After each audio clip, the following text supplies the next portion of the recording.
and applies to basically everything. These kind of big principles. Another kind of like engine related thing that we'll talk about more today is how everything is reflections, and some engines have like reflection only modes where you can see like if it's a game engine, it's going to be kind of an approximation unless it's ray tracing. But it's another thing like you can kind of learn. We'll talk about why like game engines and rendering engines are really useful for understanding these principles, because we have the same goals as somebody who's making a render engine. We want to have like something simple that still represents reality well enough, and that has some simple variables that we can manipulate that's artist friendly. So basically like a model of how the world works, maybe not perfectly scientifically accurate, but good enough that it's, you know, on the fly, you can make accurate decisions. So that's what we're going to kind of learn from how those work. Photography in black and white is really helpful as well. Yeah, and photography is like you're approaching the same principles from a different direction. You don't have nearly as much control over, you know, the subject, especially if you're doing like street photography or something. And the variables you do have control over, you know, kind of the exposure triangle. It's much more limited than what you can do in painting, and those limitations make it very difficult, but also forces you to be really creative. So yeah, I think like as much as you can apply the stuff we've been talking about to completely different art forms, I think the better. Like we talked about music quite a bit, and all this stuff exists in music also.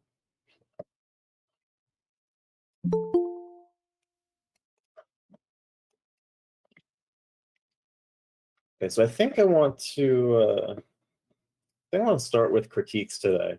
We'll start with the critiques. We'll go through, and then we'll do a deep dive into materials. Make sure everybody's here.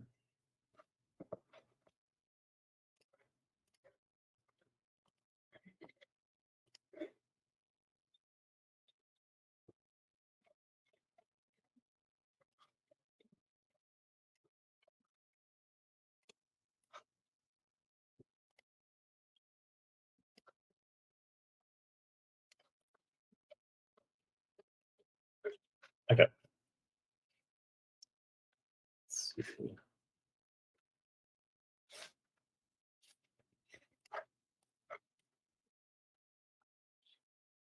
Hazel, are you here?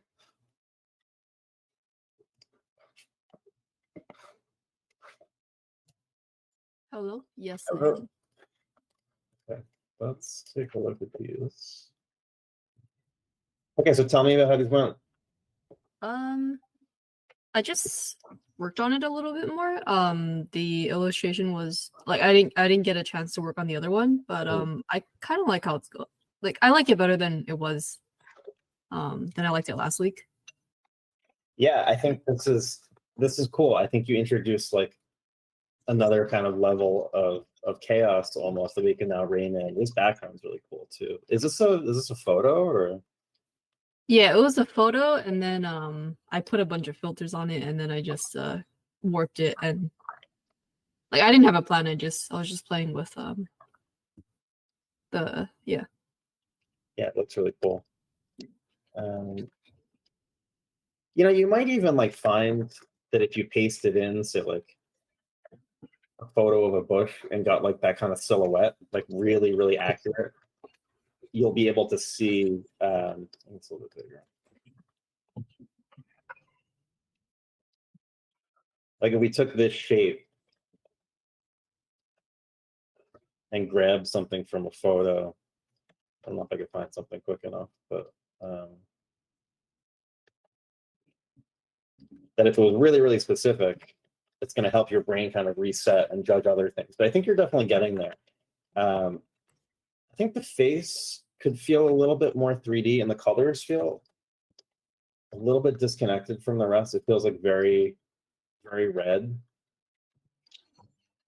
Yeah, I think that was one of the problems I had. It does feel it does feel very red.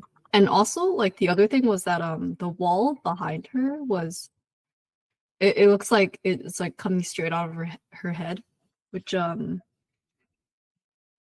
don't know if that's like the best place it would be, but I kind of moved it around and I don't know where else to put it. So I think that's one of those things that's like a traditional kind of compositional rule where it's like, don't have that thing, don't have a wall kind of coming out from somebody's head. But there's so many paintings that do that. I think it could actually look really cool. So I don't think this doesn't necessarily bother me. I think if you wanted to break it up a little bit, you could, maybe if there was like, Okay, yeah, I was just overthinking it. I was just like, no, don't do that. Like, don't do that. But it it doesn't bother me that much. It's just one of those things.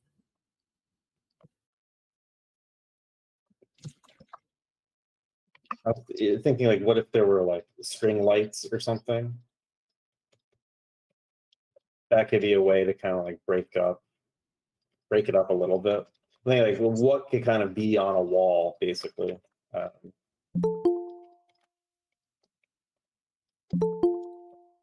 So if you do that, you then have a lot more room down here to have a bunch of stuff going on. Kind of increase the complexity of that. But this dress is really, really nice. I love what you did with the texture. Like this is a strong kind of drawing cue of how the texture feels like it's proceeding in space here on the ground plane. Maybe even like with this here, because it feels almost like, again, like a little bit of a billboard if you warped it a bit so it had like a little bit of roundness to it in places, so it could feel like it's kind of going like this and then like that.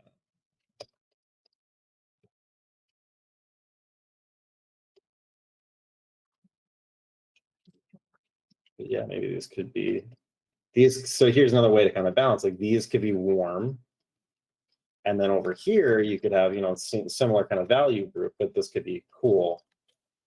A reflection outside, and you get like that kind of warm versus cool. It's a way to kind of keep leading the eye around. If this is a column, I think you might even get like some specular reflections on the column.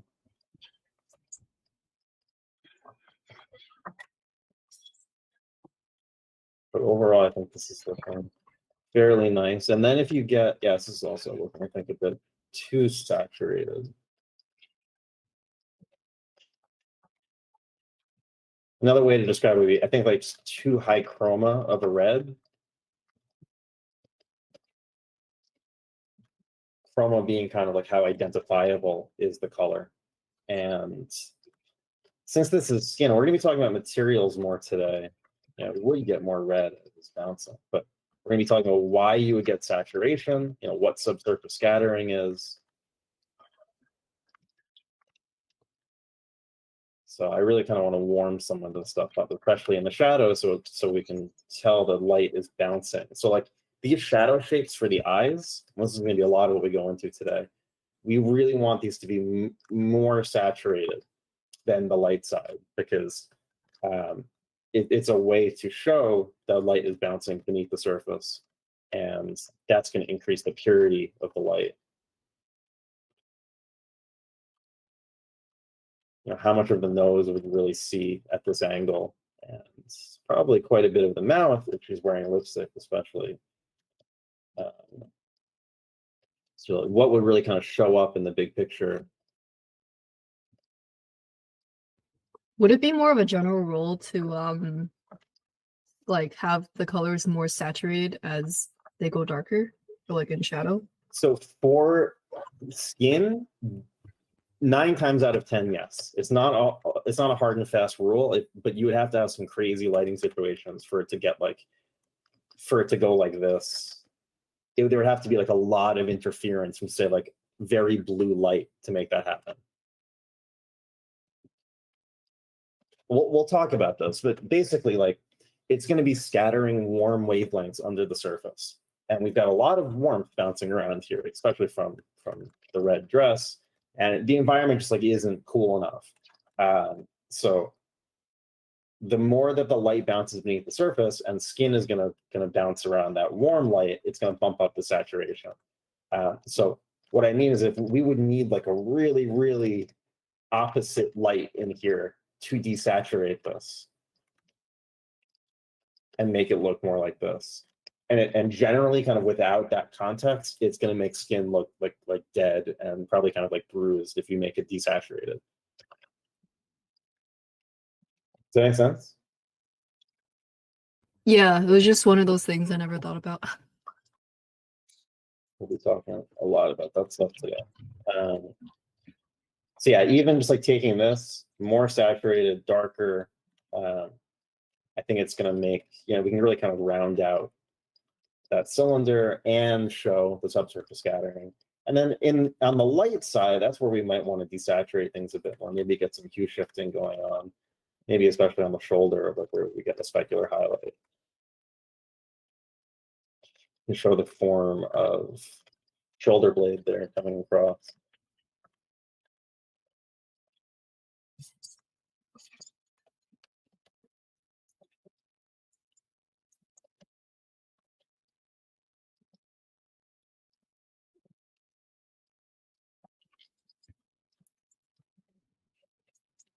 Having the dress be like light on the side here too is kind of telling me that it's velvety. I think if we were to have this darker here, excluding kind of the pattern receding, but the darker it is, I think the more kind of traditionally shiny it's going to be. And if we have it really light around the edges, that's going to suggest velvety. We're going to talk again about that variable. In a 3D engine, that's going to be called sheen. And we're going to have like a list of these variables that we can go over and show kind of the best way to describe each of them. So yeah, this is looking really cool. I think some of the things that are maybe not quite working yet, or at least are areas to be focused on. This reflection here, just the fact that it kind of doesn't match up.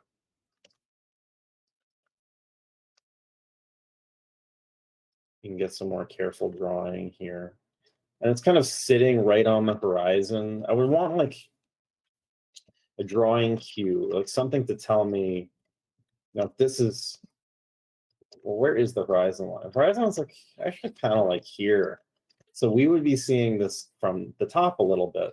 And this little bit of ellipse is going to tell us so much.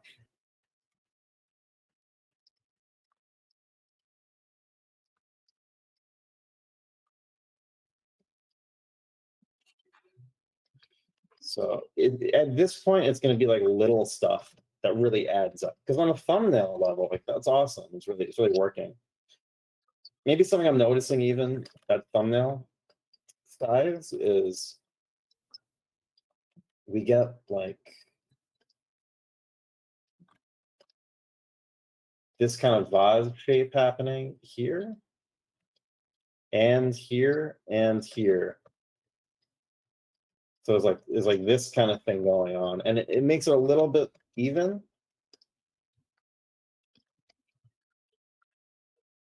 I'm not sure exactly what the solution is, but I think this area here, some things can maybe just move around. You know what I mean? Yeah.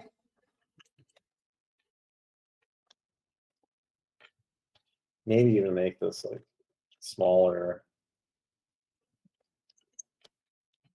Have a little bit more rest area out here, or just change like the design of this a little bit, maybe a shorter, squatter vase.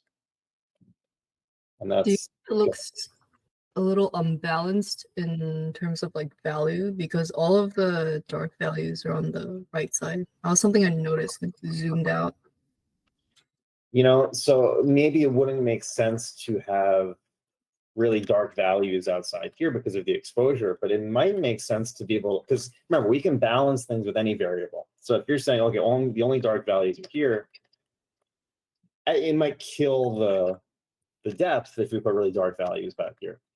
But we could probably get some high chroma yellows or something, maybe even blue out here. as a way to, like, as another variable, as a way to kind of balance that. So again, I'm not sure exactly what the solution there would be, but I think there is room for color in here, especially maybe even this backlit plant. Like,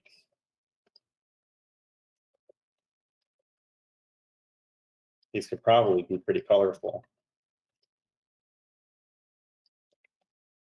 So you see, it's like another way that we could balance that.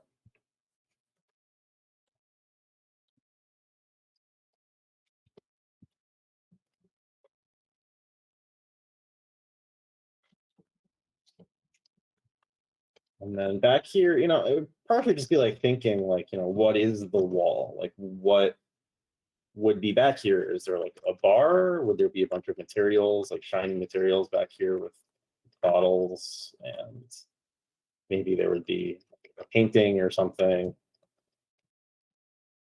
So part of that would just be thinking about what would actually be there. And then I think that this edge, or maybe that would soften up a bit. Like, what is the actual kind of roughness of the floor?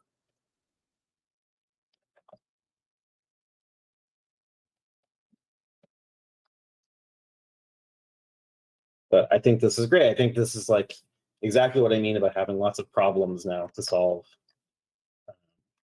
Also, her hand seems to be like a focal point. What is she holding?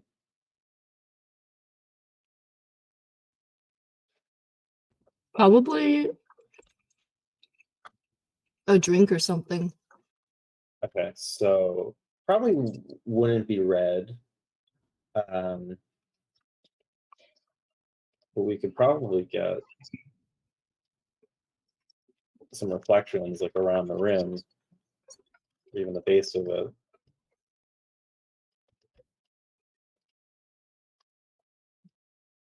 And then, yeah, a lot of the stuff would just be kind of like drawing stuff to solve with his pose, how the suit is hanging.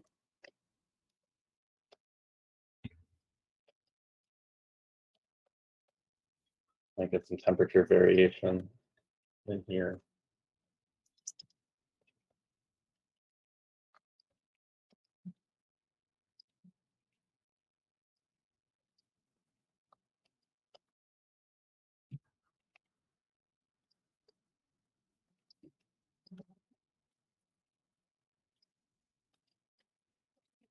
Okay, and I think these faces are still again these feel a little too desaturated. Can maybe contrast that more with the suit here. Maybe even get away with it being barely blue. So yeah, that's the stuff I would experiment with.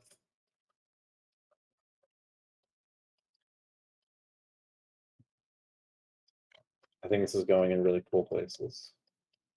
Let's take a look at your studies. So what do you learn from the Sydney stuff?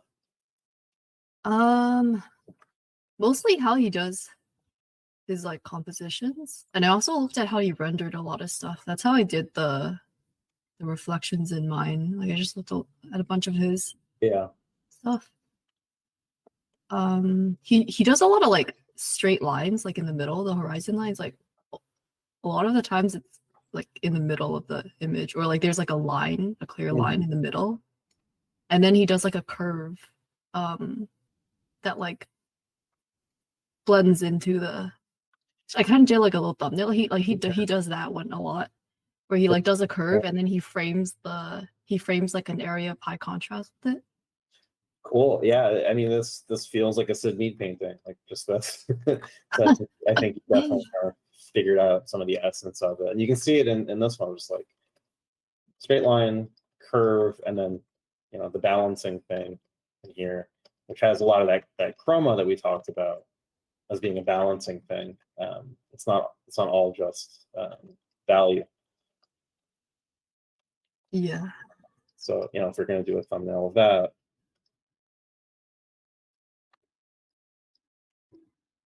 it's pretty cool composition. Yeah.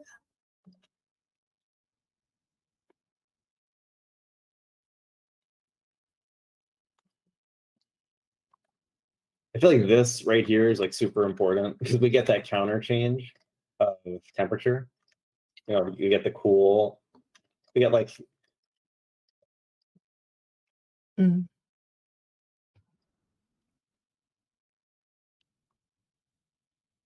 Cool on warm. I mean, you can kind of see just without it, we lose a bit of the Yeah. kind of the gravity over there. It's a way to kind of like stop your eye and keep that curve gesture going. And this really has the exact same thing that you found with straight line, and then this is creating that curve.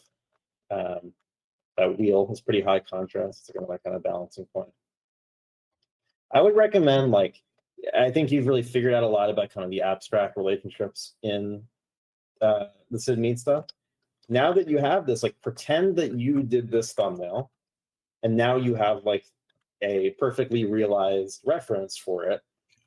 I would finish one of these studies like to as high of a level as you possibly can. Like get into the crowd, figure out ways to do that. Think about kind of the reflections. We'll be talking about that more in the lecture. They have like mirrors on their back, but basically all of this is reflectance. It's all reflecting things differently. But you can think of mirror as being like the default. And yeah, pretend like this is something you did from imagination, and take it to a finish and learn as much as you can from the decisions that he made. Because I think that you're going to discover things in like the 10th hour of like working on this that you would never find in the early thumbnail stage. I see. Yeah. It's kind of like, if you're playing a video game and you get to the boss and you die in like 1 second, and then it throws you all the way back to the beginning of the level, so you can't even practice it. It's finishing stuff is kind of like that, where in order to even practice it, you have to put in that legwork, like of getting to that point first. So it's harder to get that mileage in, but it's really, really important. Yeah, I see. And I think studies would be a good way to do that, because you have these really fantastic starts, but yeah, go in there and really like take this to 100%, and that's going to be where you can learn new things that you can bring back into something like this. Mm-hmm.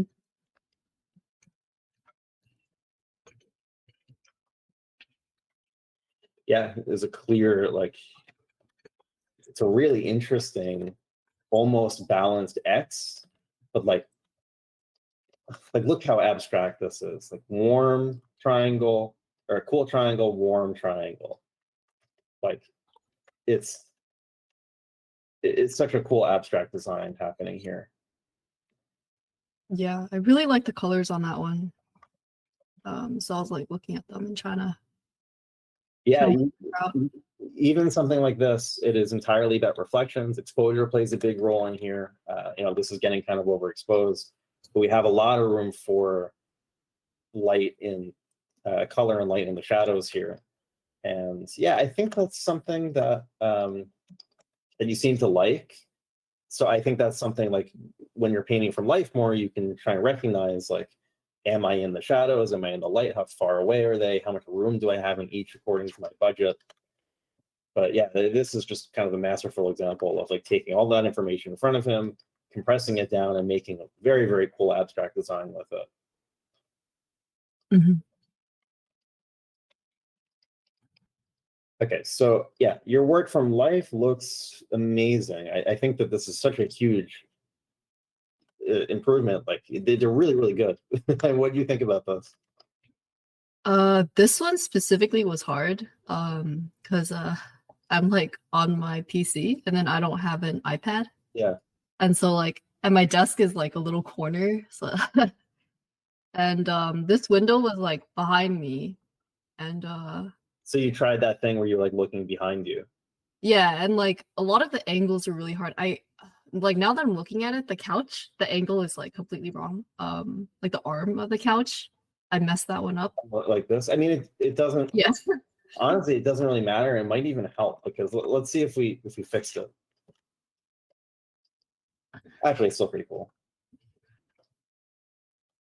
I mean, it's a pretty like minor fix.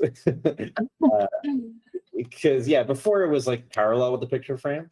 I thought that worked because we have this like we're going from here to here to here and back around in the circle.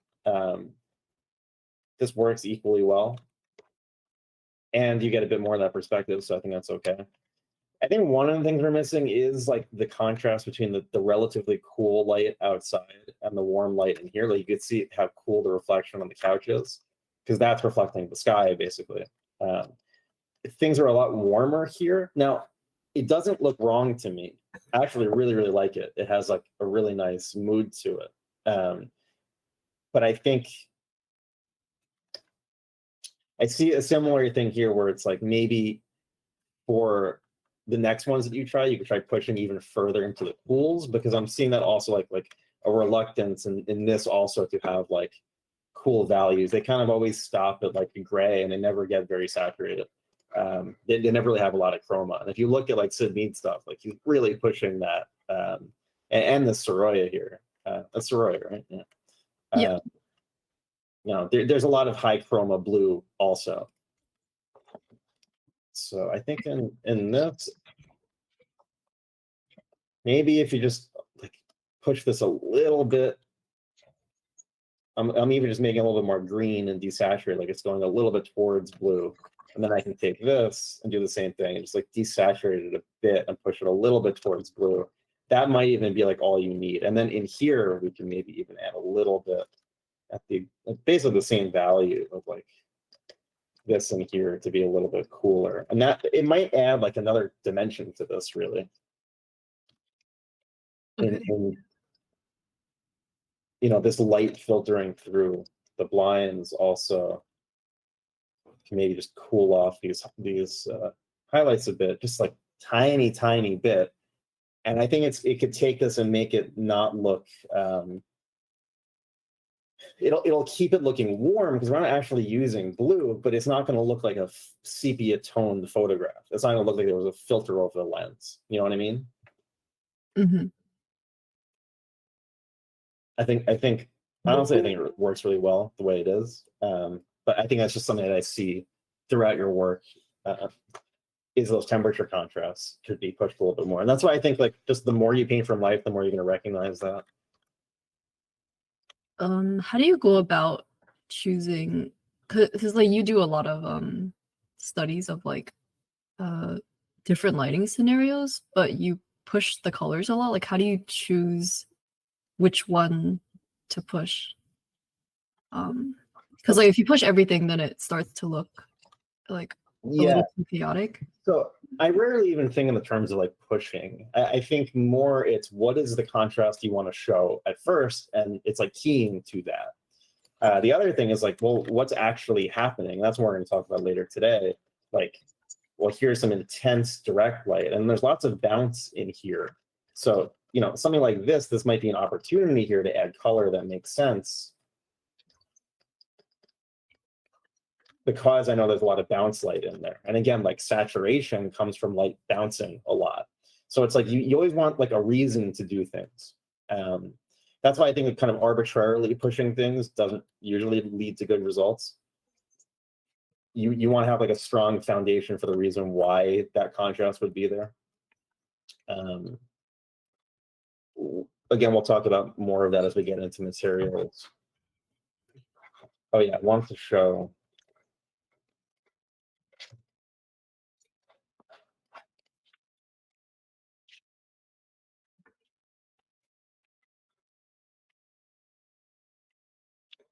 So in like a Levitan painting, I think he probably started with the sky with this because it's going to be really intense to get the kind of intense blue that you see in the sky. So you start with that, and then you find maybe, for example, what does this green look like against the sky, and then compare everything to that. And you get this kind of relative color. It's the exact same thinking we've been doing with value, but applied to color now. You basically key the colors to something. And he gets a lot of these like really intense horizon lines, or like this river, for example. He probably started with this, like you wouldn't want to start with keying some other relationship because then this is going to wind up who knows where. Like it might be too light of a value to get that kind of color. So you start with like whatever your paint can do and you compare everything else to that. Does that make sense? Yeah. Yeah.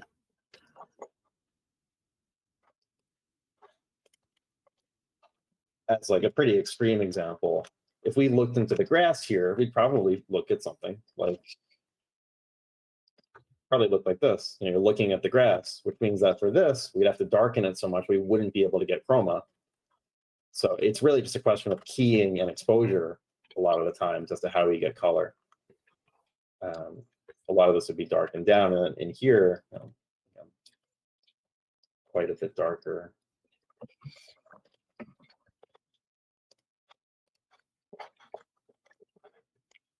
In terms of, let's see if there's something I've done.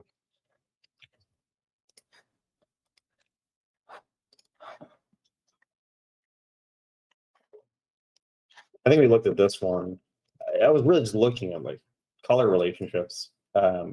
First value and then color, but I'm trying to pay like equal attention to the color relationships that I'm seeing. But yeah, it's really the same stuff that we've been talking about. I also see, I think about color as like,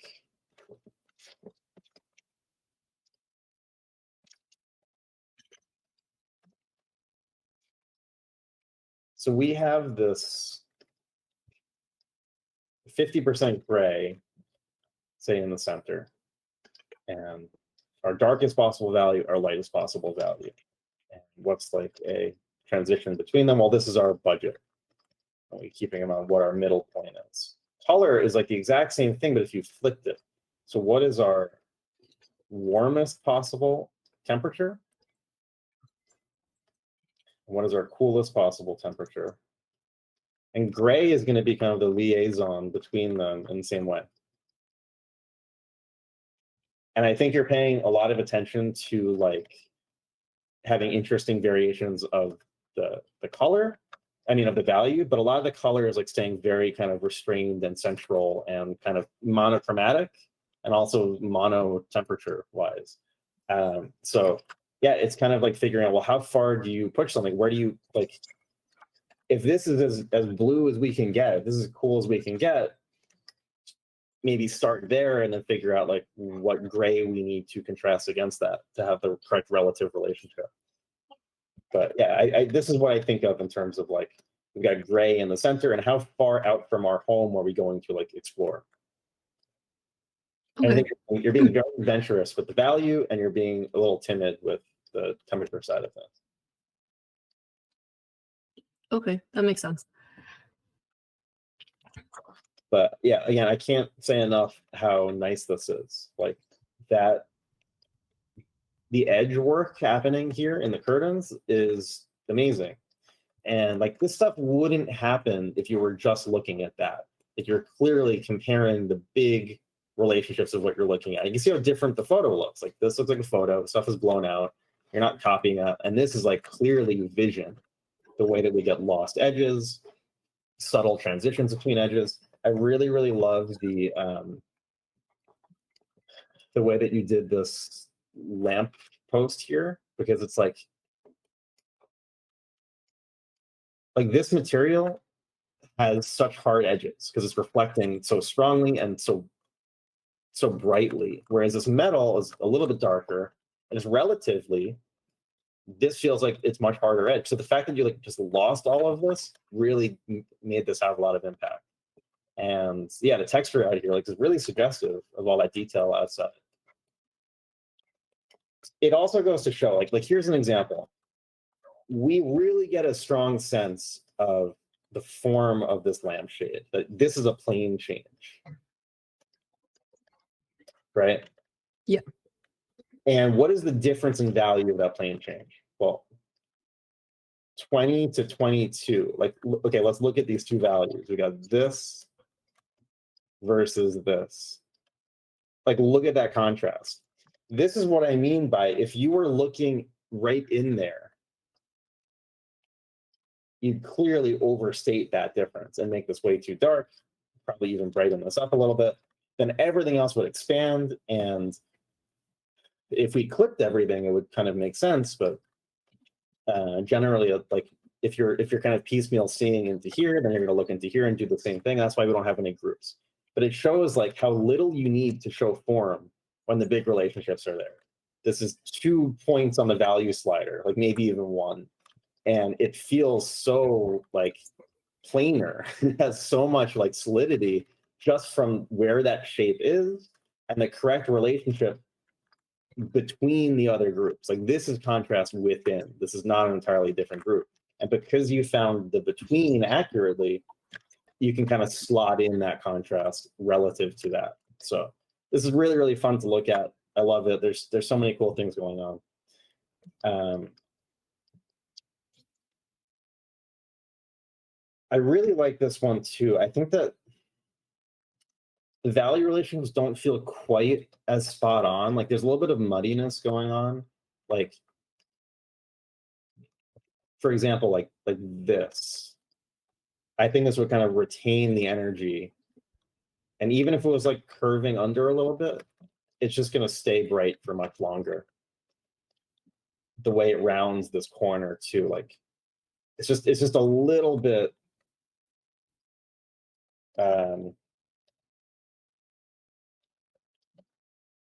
muddy. Like, I don't know another word to use. I think where the highlights are too, like I don't know if I would have them here, but we might get a little bit along here before that shadow. So I think this is going to be a little bit more mid-tone. And then this change in angle is where we're going to start to see that highlight. I think it would also benefit from, like, you know, it's not going to be part of the major groups, but that nice bright reflection in here is, I think, going to really sell the material.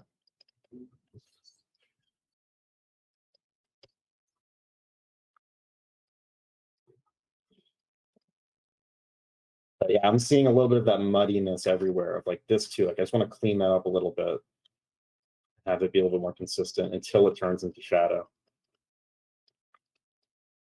Like that also, like this edge is in the light, like that's muddiness. Mm.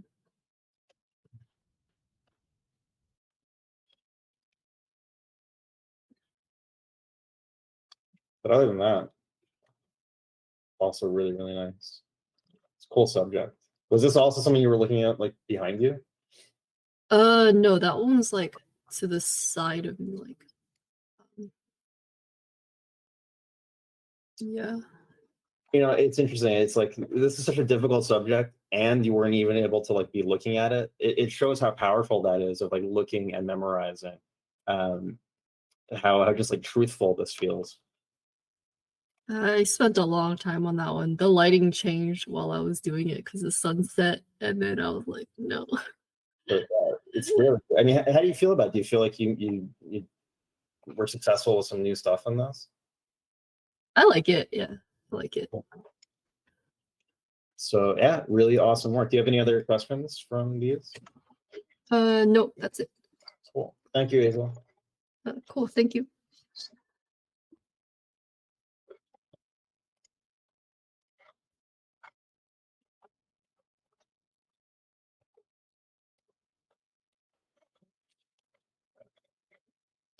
Colleen. Hi. Hello. These go. It was fun painting from life. There was a lot of overcast and not that much sunlight, but I actually tried painting in oil outside with a friend, but I didn't put it in because it's kind of a fail. But yeah, fun. Okay, wait, there's something in the chat. Everybody's study this week made so clear just how many decisions we're doing from life if compared to a photo, and how those decisions would apply to personal work as well. Yeah, that's why I really want to stress like how important working from life is, and not just like 1 week, but consistently over a few years, really. But I think the real benefits of this can happen over consistent practice for a few months. You'll really start to see the benefits of it. So these are also really amazing. I think that this is great. Did you like? Do you see any difference with this compared to last week, or any progress? Just tell me how you feel about it. In general, I think I'm better at like grouping things or seeing that there's opportunity for it, and like maybe disregarding some stuff. Yeah, I'm seeing a lot of improvement, like especially like with this really, really complicated scene. This feels so organized. Yeah, it was very hard. I think this is really amazing. I love it. All of these are really, really good. This is so cool. Like the values here, like your value grouping and your compositions, because it's really the same thing. Like, Yeah. it's looking really, really nice and really interesting. Like path that we're taking. Like here's interesting contrast. Here's interesting contrast. Here it is. We get this really cool triangle, and it's balanced out really nicely by the contrast of the pattern of the windows, and like we get a little extra balance of the radiator. It's just like perfectly balanced. The way that you simplified the pillow here into this, we got this 3D to 2D thinking where this is clearly like a cube, and even this is reading so well, like the way that it goes in and then out again. You simplified the form of that pillow super well. You simplified the wicker chair into the cylinder and got the highlight kind of first as a cylinder.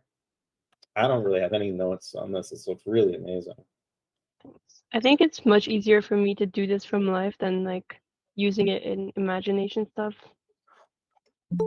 Yeah, I think that's gonna take like how we looked at my process from last time, how much it changed. I think that if you really kind of like wrestled with a painting for a long time and like didn't expect like results out of it, you're going to figure out how to apply this stuff to imagination, but it's going to take like just a lot of mileage experimenting. Yeah.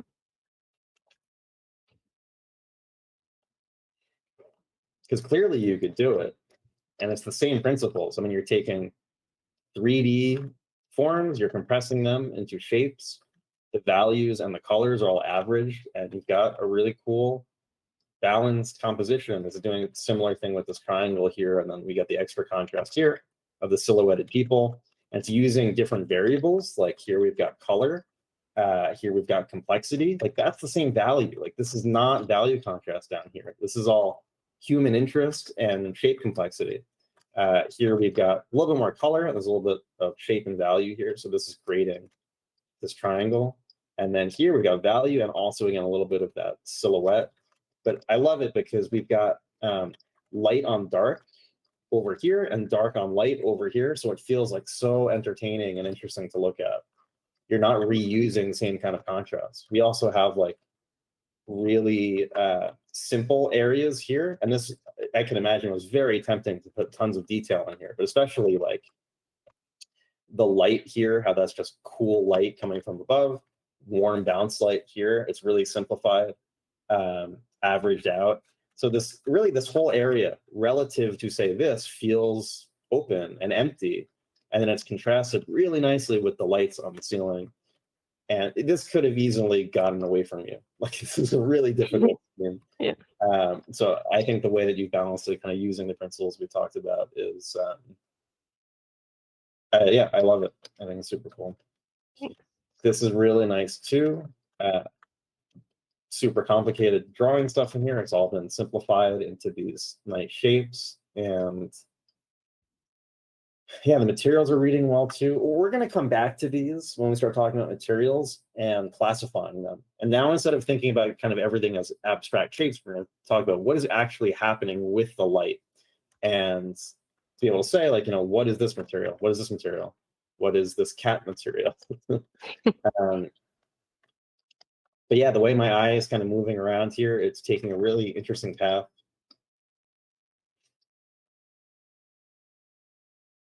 Again, I don't really have much to say for this. I think it's really successful. I feel like the lost edge between the cat and like the pot is a bit awkward. This one right here. Yeah. Yeah, so that's like we get this arrow happening. Mm-hmm. And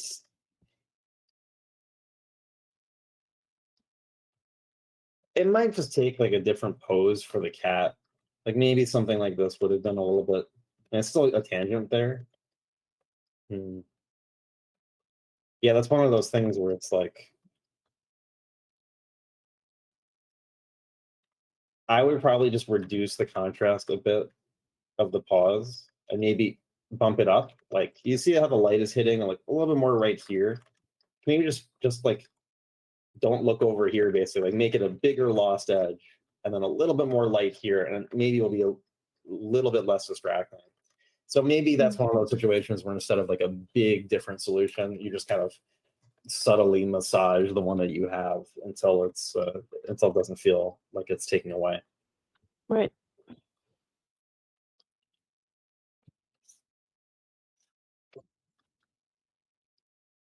I think, you know, I don't know if I could do this much better, but I think we're losing the 3D form of the cat just a little bit. Like I can feel it here, where you got a top plane, but then I think right around here, maybe the eye too.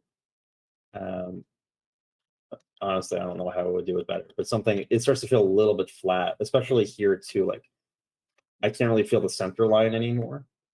Mhm. And maybe you just be taking, just like revising that shape a little bit might be all that it takes. Maybe even seeing like a little bit of the other paw, Oh yeah. and that way you'll get like a little bit of overlap.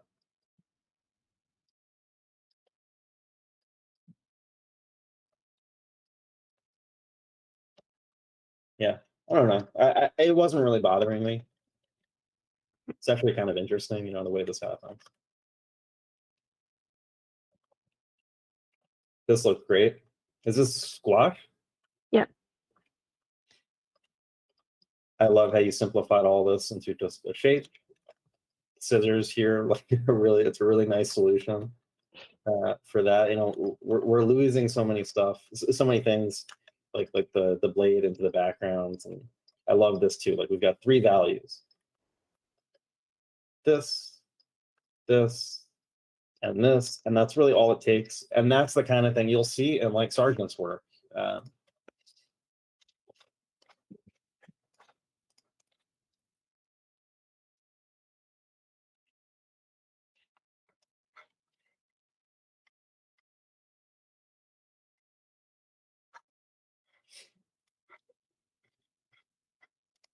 see if I can find this out.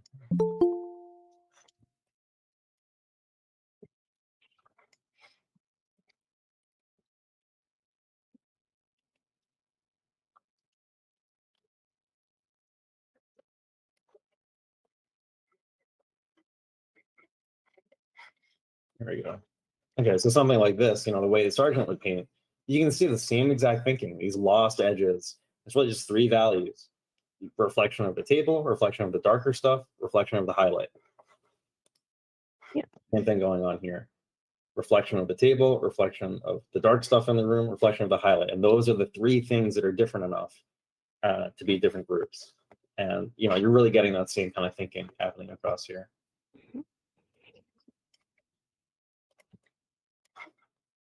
Yeah, I have very little to say. I think it's really cool. Maybe areas where you could improve that I think I could improve, everybody could. The proportion of the people when you're doing like really quick sketches, Yeah, that's always hard. it's really tough. It's like it's definitely a nitpick, but that's just long-term like practice stuff. Like, you know, how convincing can you make those shapes? I think it's really successful in these guys. That looks really great. But maybe, you know, even subtle stuff like this is so nitpicky, but this was just like tiny bit smaller, it might sell the depth a little bit. Like I think things are getting a little bigger, and you know, that's something you can definitely get away with. More like animation-y styles will reduce the effect of perspective, and you get like that kind of more cartoony vibe. It just depends where you're going for, but yeah, it's just like thoughts about this. I like how you simplified the sign here. It's really cool. And yeah, and like these values were not as dark as you saw them, right? I mean, from life, kinda. So yeah, I guess the sound got kind of blown out a little bit, but it Yeah, worked it's blown up. well. Yeah, like the way that kind of the dark values dance around this. It's such a fun kind of path that this takes.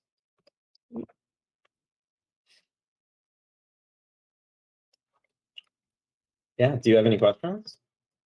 I don't think so. Cool. Cool. Yeah. So I feel like, you're doing it. I feel like you're really getting it. You're putting it into practice. I think the next kind of thing is like, well, how do you reconstruct the stuff from imagination? And you're not going to have the level of information here in front of you. So when you're doing this kind of thing, what we talk about today, I think is the next step of like analyzing what you see. So like, what is the material? What is it reflecting? What is the 3D form? Because then you could construct form in space, think about what is it reflecting, apply a value and a color to each plane while thinking about all this compositional stuff. It's, I hesitate to say like that's all that goes into it, but that is it. Like it's very simple of what you're doing. It just takes a lot of practice to be able to kind of fit everything in your head at once and make those decisions. Yeah, for sure. But man, I really love this. I mean, it shows how like it's a fine photo. Like it's not super interesting, but you go to one for life, and like now it's suddenly like captivating. Yeah. So yeah, I think this really shows like it's an entirely new world of information that you can get from life versus working from photos. And I think since there's so much improvement here in terms of like the value grouping, the composition, you could just kind of enjoy that for a while and do some more of these paintings. But yeah, I think kind of the next step, the next goal would be how do you get this kind of thing working from in your work that isn't from life. Yeah. Oh yeah, I missed some chat stuff. Let's see. Mall scene does indeed go hard. How the escalator is so wild. Yeah, like that's like you've always been really good at color. Like it's so satisfying. Like that cool reflection. Because yeah, it doesn't jump out. Like I wouldn't think to do that from this photo. Yeah, I mean, from life, it looks super bright too. So Yeah, it's really satisfying there. And yeah, even the form of this, like I really love this value right here because this is the same value as the floor. But here, this temperature is a little bit different. So this represents this normal, the way that the plane is facing this way.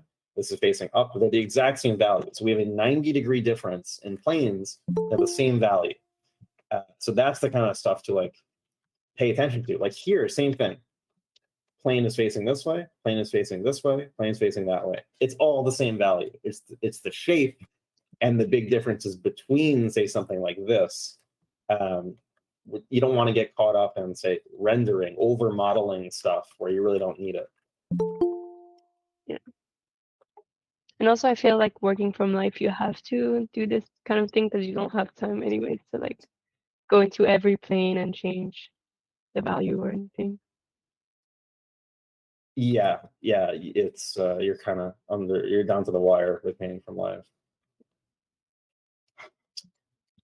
I think like if anybody like maybe it's really obvious now like why painting white in this area here while you're doing a photo study like is not that helpful when you see like what was really there.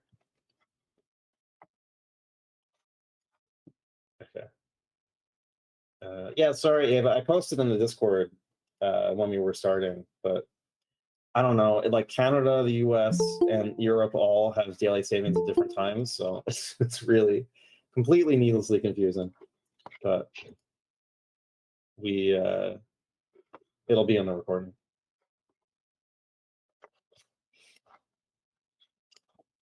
Okay.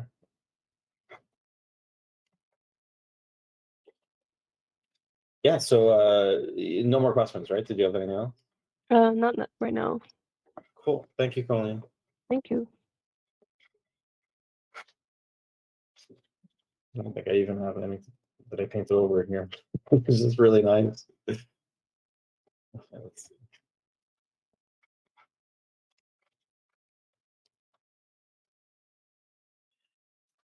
The mall painting reminded me of Color Keys from Toy Story. Yeah, it's really lovely colors. I think this really feels like professional work.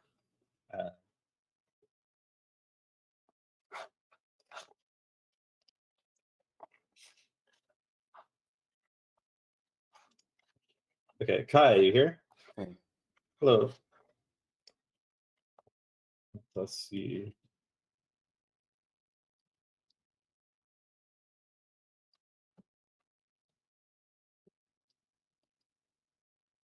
Wow, cool. Yeah, I'm not so satisfied with the paintings from life this week, but I did choose like a more complicated subject than last week, so I guess that's to be expected. Let me compare this to last week. Like, I feel like this one is artistically more interesting.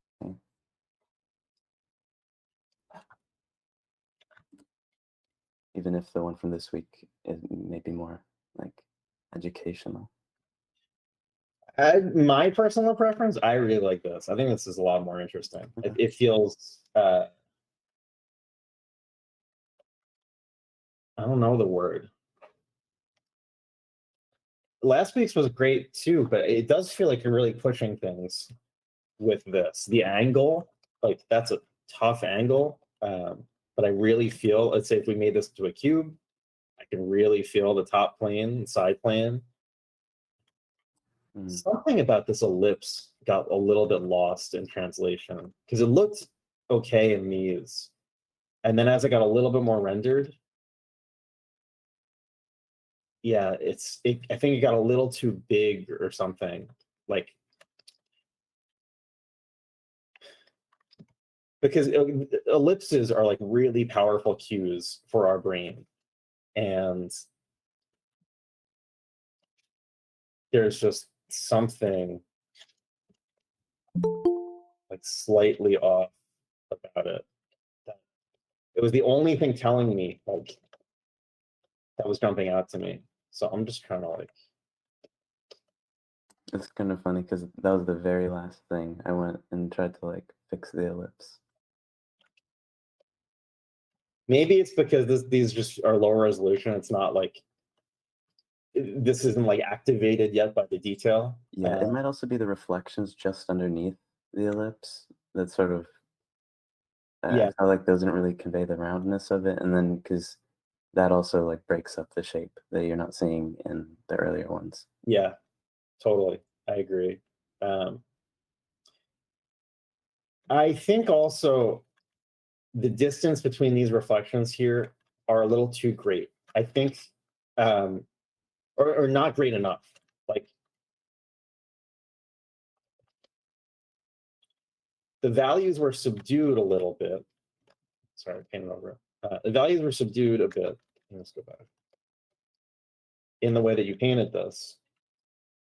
Like we're not going super bright in any value. We have like our brightest value is like almost still at 50%. Which means I think that this is overstated. Because we're really not going very bright on this reflection of the sky, which I think in reality would be pretty bright. So we have two options. We either brighten up all the lights, or I think I would reduce this a bit. Like all these secondary reflections feel too strong with the values that you set up. That feels a little bit more, maybe not all the way on the bottom down here. Yeah, but like it's really subtle. But I think, yeah, most of the stuff in this is really subtle because the composition is working. You've got this really big rest area. I feel this like this triangle that's happening is working super, super well. Man, all you guys, like these feel like really big breakthroughs every week. I love this. Yeah, this one, the one below it with the orchids, I was having a hard time figuring out how to show the differences in the leaves that aren't getting direct sunlight or aren't having the sun sort of shine through them. So like in here. Yeah, I wanted to sort of key it to get a lot of information there. Okay. But I sort of, I was having a hard time doing that and getting like the differences there. I want to go to that in a second. I'm still just thinking like the temperatures could be pushed a little bit in the same way I think that we talked about with Azel. Like this plane here is facing more towards the window. I think we can cool it off like even more. We can maybe even go all the way to blue over here. And you know, this reflection in here too, maybe we can have a little bit more chroma to it. You see that? Yeah. We can start to get in like a little bit more of that blue influence, and I'm wondering if that's really the thing that's going to differentiate these leaves outside too, is like, instead of going like that, we can get a little bit more temperature in there.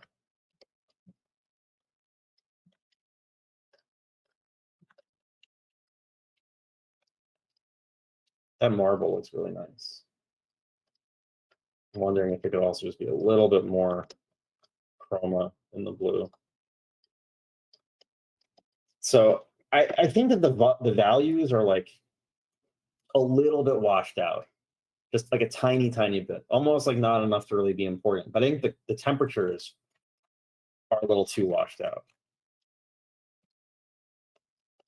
Yeah, I think I'd also maybe experiment with like the skull and shadow, getting some like the indoor lighting and then the blue. Yeah, like I was gonna bump up the warmth in here that it's getting from the wood.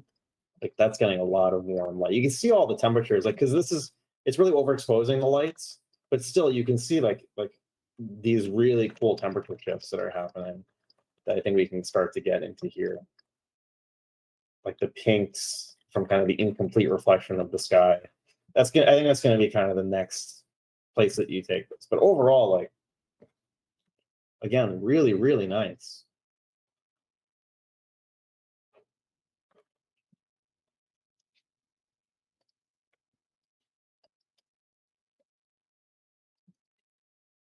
Probably a little too far, but like that's the most reflective thing in the scene, so I think I would want to make it look quite different from everything else.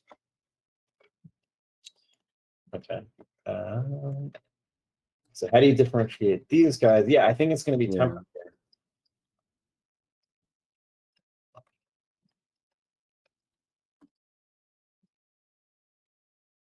Some of this, you see, it never gets quite super warm in here.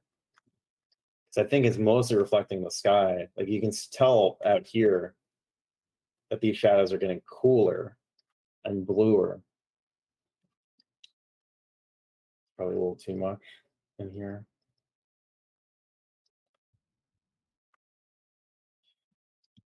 Yeah, that feels like. I might almost put that at the same like value as the surrounding areas, but just more saturated or like slightly desaturated. Then you can get lots of stuff going on out there. I would probably look at like, how do impressionists do this? I think there's this painter that does like these flowery scenes. I can never remember the name. I don't think this is the right artist. I can't remember, but this is, I think, one of those things where like you've encountered the problem, you could then do some studies and learn quite a bit. Since we're inside here, we can get a lot of contrast inside.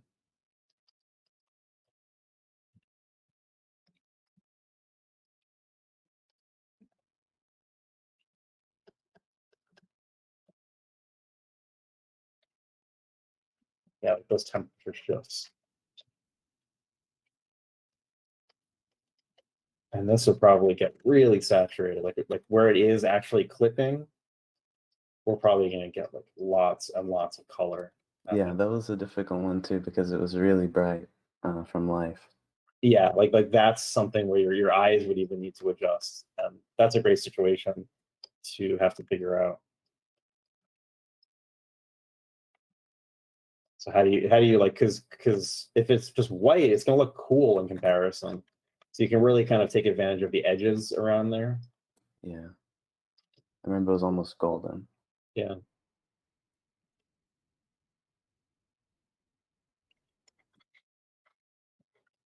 Yeah, I think like doing some studies now of some really nice still lives, things from life, impressionist paintings. Because it really depends. It's like, are you going to draw every leaf? Like that would be one way to do it. Yeah, I've been wanting to be a little bit faster with these, so You That can one I maybe, sort of finished just from memory. yeah, you can maybe even try messing around with let's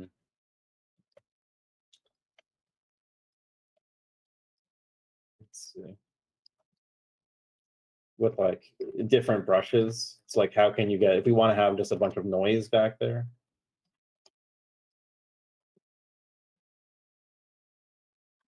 I think maybe you could try getting away from this really regimented process, looking at what you see, analyzing it, and then trying to reproduce the relationships with any tools available to you. Do you think it'd be good then to just start with color? Yeah, you Kind can of like try it. the I just think now, like, you've proven that you can do this, so you understand the concepts. Now you can experiment as much as possible. You're however you start is going to like have different results, basically. I would also get some of that blue maybe back here, because if I added a bunch of blue like in here, I already saw that much more intensely back here. So that's where I would like have that relationship be really like, I need this to be subtle compared to this.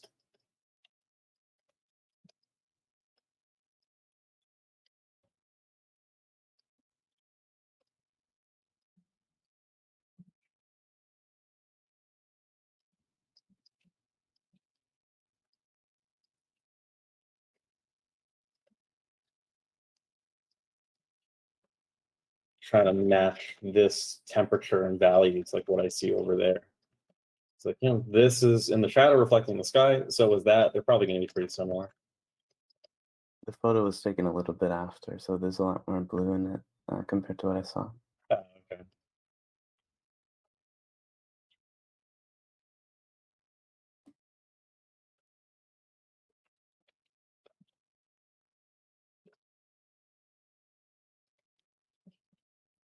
And then I think, this area here, that high contrast area where it's turning from light into shadow, like those shapes are going to be really important. I think that's where like all the detail could go, basically. If you can get ways to show like leaves overlapping other leaves, maybe like some hints of cast shadows, that's gonna. I always find doing subjects like this really difficult.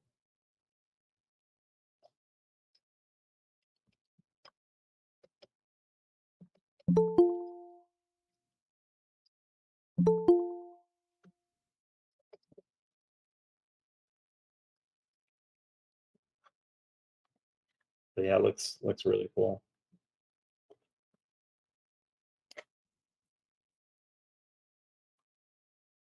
Another thing that's jumping out is I feel like every area of this has a similar level of finish.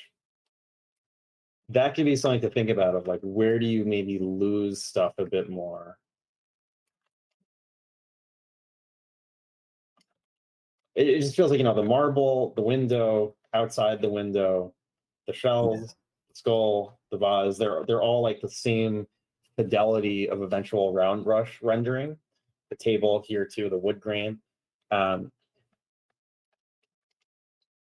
It could be like, if you did another kind of pass on this, maybe you don't even simplify anything, but you make the skull here like really detailed compared to everything else. Like you get the kind of fissures going on, like that super detailed, complex stuff, and then everything else is going to kind of fall back. Yeah, I think that's maybe what was bothering me, that it was a little bit too even. I think that's the main thing about the design that makes it feel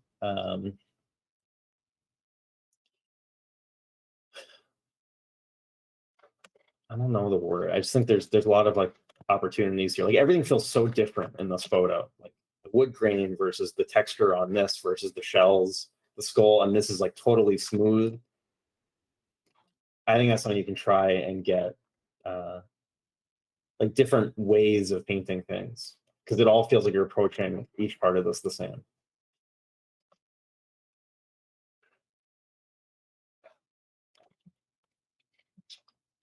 Its edges also too, of like keeping the edges in the light harder and having maybe everything in the shadow a bit softer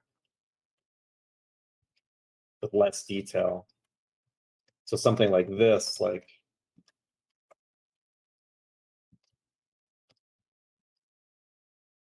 where these, it's a little bit bigger.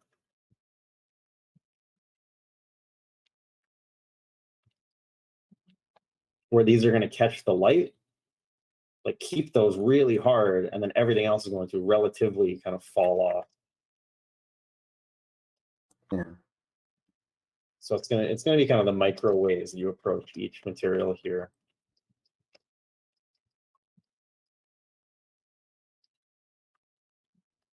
Okay, so this was the one that we saw from last week. Yeah. I like the last one kind of abstractly, but I don't think it really conveys what I was sort of going for, which is like an intense flatness and like open space and sort of the Yeah. distance that these two people have to walk. I And like think, sort of putting a big thing right on the left kind of makes it feel like they've arrived. yeah, I agree, and I think part of this is the lens. Like, it feels kind of 30 millimeter. Like, I think you want telephoto, which means like no converging, like parallel. Mhm. And it feels like things are converging, like this kind of thing, this and this. Yeah, it's almost making it feel like the cloud shapes here. It's like fisheye, and that's, I think, making things feel smaller. Yeah. So maybe just more pure horizontals. And you need something to show like what depth, like the sense of space. I'm not sure exactly how to do it, but I'm fairly sure that like a more flat horizontal base composition is going to get you there. You want like a telephoto lens. Yeah.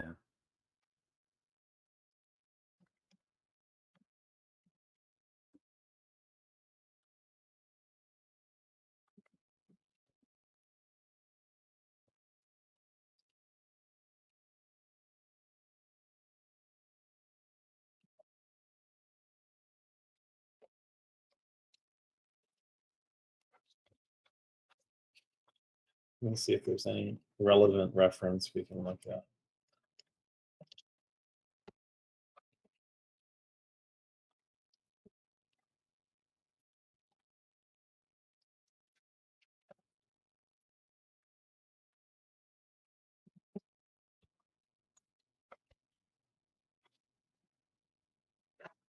There's this book of Orientalist stuff.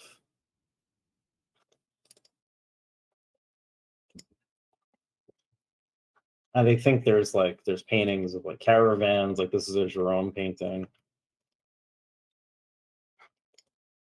I think this kind of thing would be useful to look at.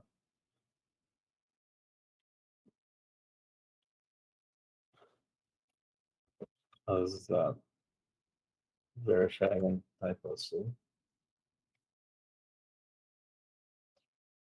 But yeah, like, so Alberto Cassini, like this is the kind of thing that I think Yeah. you want. And yeah, it's a much like flatter perspective.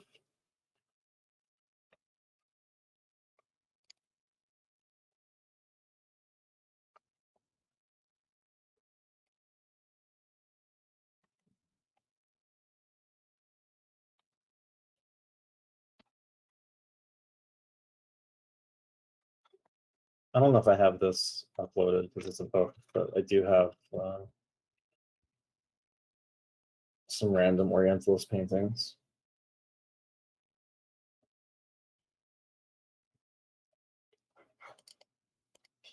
Yeah, but I think like the paintings in this kind of vein might be interesting to look at. Not really quite the same foggy environment, but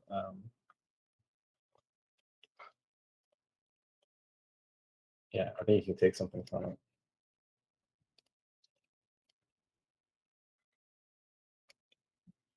So something just kind of from the thumbnail I almost feel like the third value here, just the shapes are like really complicated.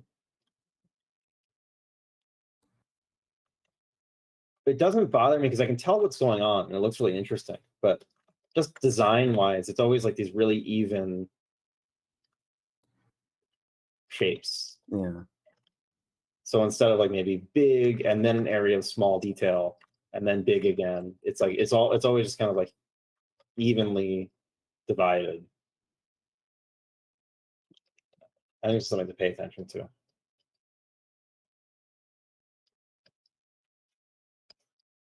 I think what I'm going to do is probably brighten the painting up because I feel like there's just a lot of information lost by keeping everything so dark. Yeah.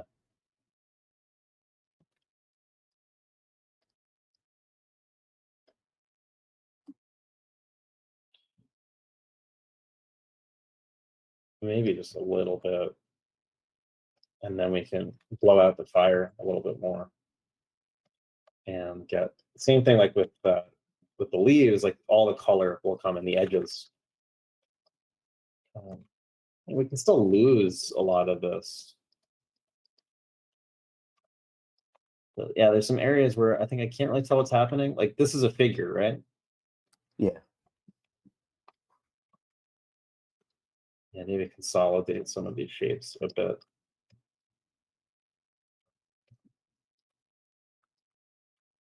But otherwise, there's a lot of stuff that's working really well in this. So when you open this up a little bit too with the values, you can see like, well, this is probably going to be fairly cool in comparison to that fire. You can start to get like temperatures working in here. Yeah. You just have a lot more stuff to play with. Yeah, in here too, even like this is going to be a lot cooler than everything else. You actually get some color. But yeah, this is very adventurous stuff.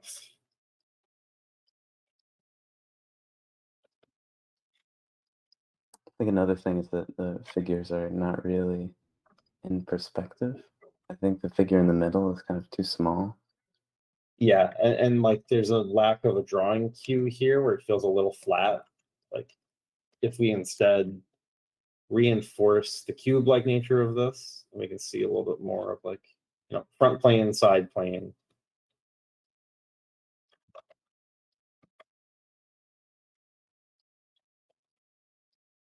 It's going to be tough. It's another kind of benefit of opening up the values, but it's just like that line here feels.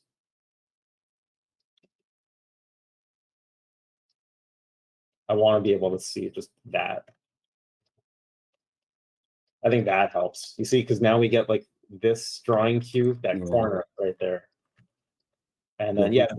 That's a big thing with being able to see a little bit more into the dark. You can kind of get the differences in value and like the subtle ones and temperature.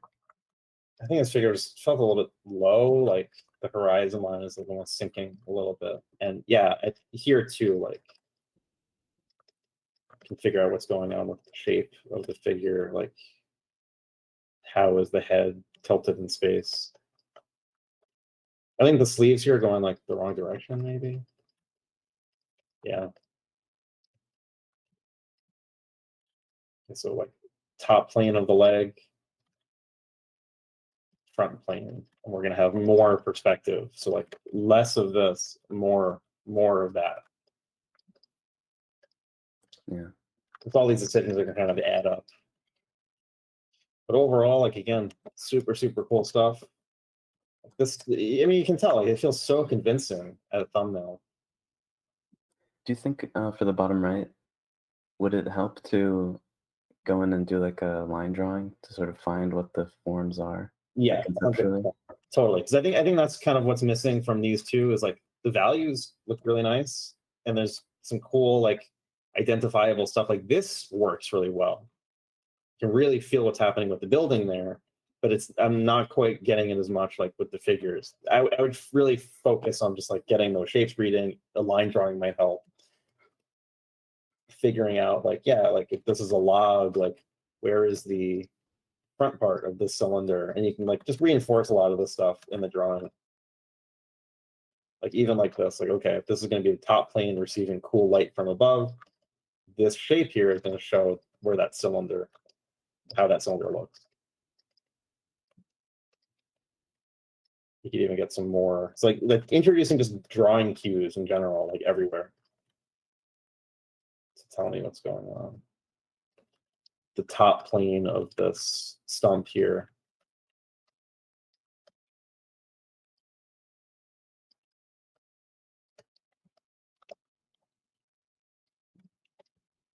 Yeah, and there's a figure here that definitely doesn't feel like in perspective. This feels like he's kind of sinking into the ground. Yeah. I think, you know, at this, it kind of just be more like this, like maybe even much, much higher if he was standing up at least.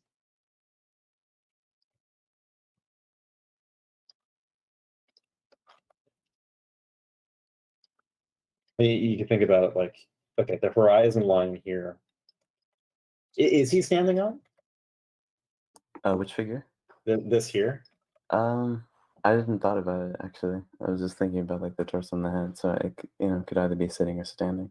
Here's an easy way to think of that without having like a perspective grid. But so here, like, unless this ground is like massively shifted, figures sitting, it generally comes through like their waist. And here this figure feels very low because it's coming through his neck. You know, if you can get the pose more where he's kind of like reclining a bit more, it might make more sense. But here, that's why this figure feels like he's upright. So if he were sitting, we would need to just raise this up quite a bit, and we would see a lot more of like where his legs go. Yeah, that makes sense. And then if he were standing, well, what about this figure? How would this figure be if it were standing? If you were standing. Half of this. So okay, standing figure. Horizon line cuts through like the knees. So if he were standing, his head would be off the top of the page. Yeah. Does that make sense? Yeah, I get that. Cool. So it's a way like you can think more about the composition versus plotting like exact perspective lines, and it's a way to kind of keep yourself in the moment. But yeah, like the drawing of the figures is really going to start selling this.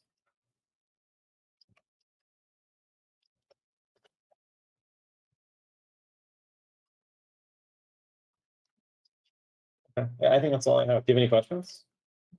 No, you answered all of them. Thanks. Awesome. Thank you.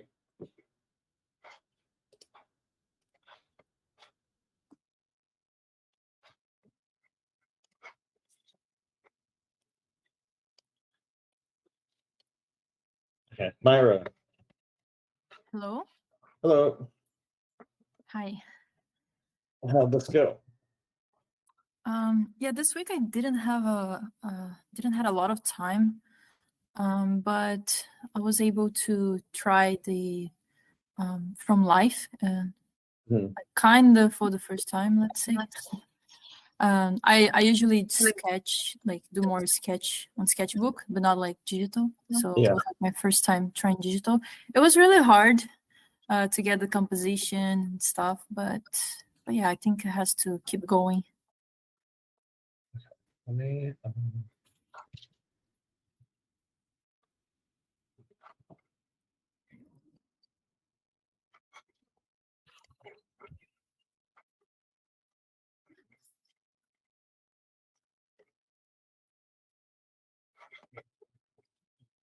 is this your first time painting from life? Yeah, like digital, yes. Digital, yeah. What have you done before? Usually- Like pencils or? Yeah, mostly like pencil. Yeah, usually pencil.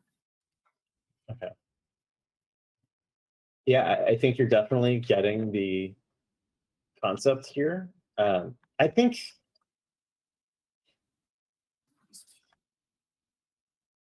the like having this be a compositional shape,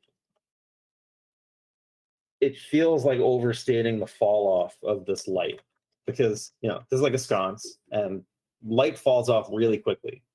And I think that the vast majority of this wall, we can say, is like this value. And I think it's only right until we get to like here that we get that huge jump. So I would say all of this stuff is like transitions between these two major groups. That's why I think his head's probably darker, and it's like the composition looks nice, but I don't know if it's really selling kind of the lighting of the scene. Mm-hmm. Yeah, even like the air conditioner, like that feels more like it's part of the wall. And this is happening in the other one too, of like your lights don't feel different enough compared to everything else. Mm-hmm. Like the energy from this light bulb, like we're looking at a light bulb. It's going to the wall, it's reflecting off of the wall, but it's going to lose so much of that energy. And then by the time it gets to like his head, it's lost so much energy. So we really need to see like that these are not the same value. It's the same in this, where I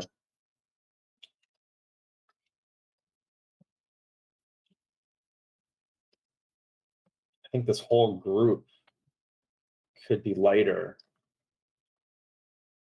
And then this different metal material here, we could use a bunch of those value groups together, and it'll hopefully look more like we need, like, this is reflecting other things in the room. So say this value here, we need to like put in there.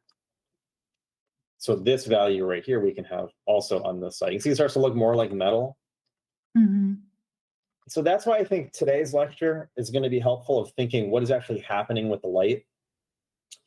And I would now try also like at least a few of these of not such a regimented process, like use just color and just try and get what you see. I almost wouldn't overthink it too much at this point. And then when you're more comfortable, just like kind of getting the big impression of things, then you can start going into like really simplifying stuff. Yeah, because I think it'll be helpful like trying to get all of these relationships in the painting. Color, value, like balancing a finish of everything. Then we can go in and simplify things a bit more later. So you mean to actually try like color, like the soft edges, everything? Yeah, I would do some just full color paintings. Like say you're painting from life, like just try and paint this. I almost wouldn't like overthink it. Like just look for the relatives that you see. Say for example, like, okay, you're painting this and you see, well, this red pom-pom here looks like the same as the shadow. Make them the same value, and then say, well, how far is the hat? How far is the wall? And go just almost like a jigsaw puzzle based on the edges. So you have this, and then compare very far away. Okay, her head here is almost the same as the wall. And maybe in shadow, that's too dark. So like comparing edges and comparing things very far away, but full color. And I think like just that's going to help. I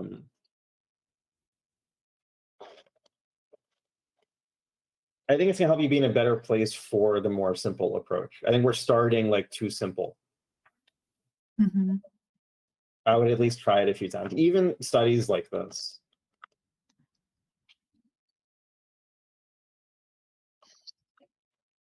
Yeah, I was feeling a bit stuck on the studies. Like I do the 4 values, but then like I don't really know where to go after that.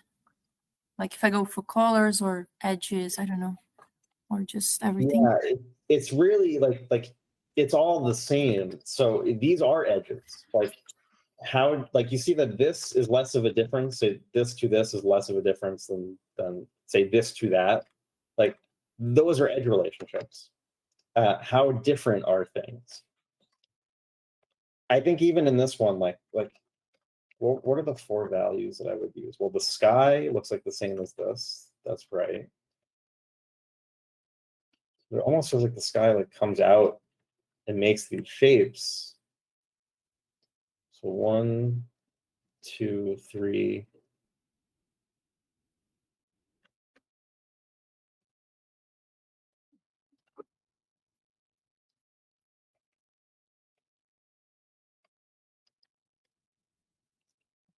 How bright are these in comparison?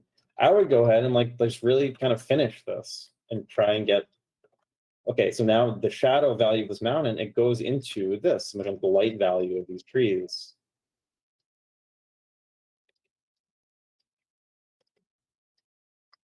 Okay, so that same value here looks like that.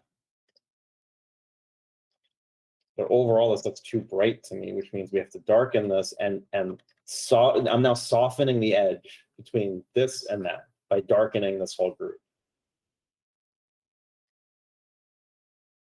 Maybe that's a little bit too dark. So something more like this.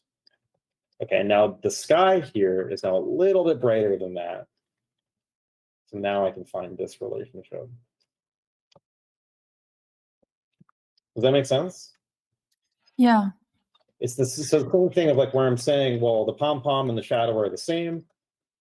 The trees in light are the same as the mountain in shadow. I'm gonna make them the same. Now, then you can do all these really fun brushstrokes in here. Like,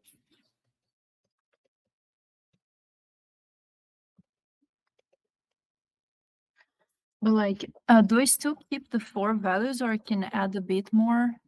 so it should always read as the 4 values from a distance, but you can see when I found those, I then split the sky up a little bit. Like the sky is a little bit lighter than this, but you see at first they look really similar. So I just kind of averaged them out to do this. And then I said, well, how much brighter is the sky? And that's when I added the separation. But the problem is that if you like make this too bright, that's going to be the wrong relationship. We can even go a little brighter. So no, there are going to be more values. The idea of the 4 values that you find the biggest, most accurate relationships at first, so that you can relate everything else to that later. So yeah, then you can kind of do all the fun stuff of like, what are these little variations in here? And it should relate to everything else.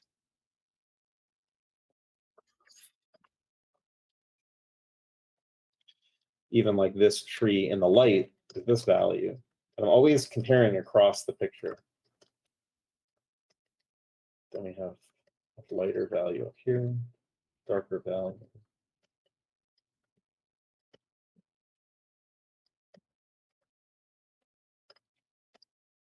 We get all these little variations for this rock, everything going on in here.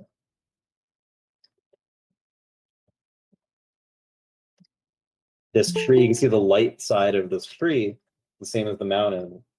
It's the same as this. It's a very, very different temperature. But that's the tree kind of getting hit by light.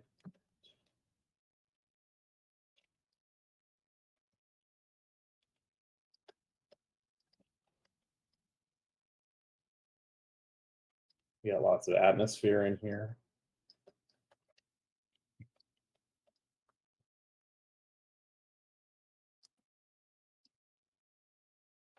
Now, this is the same as that, but a totally different temperature. It's really warm.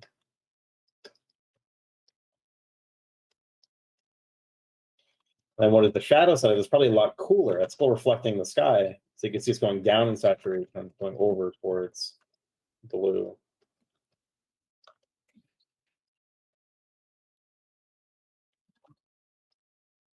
We got lots of atmosphere in the way here.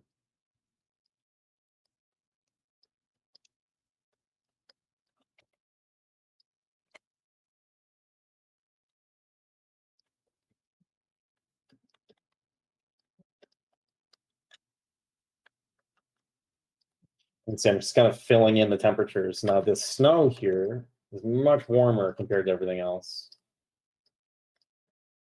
Eventually I go through and just do the entire thing.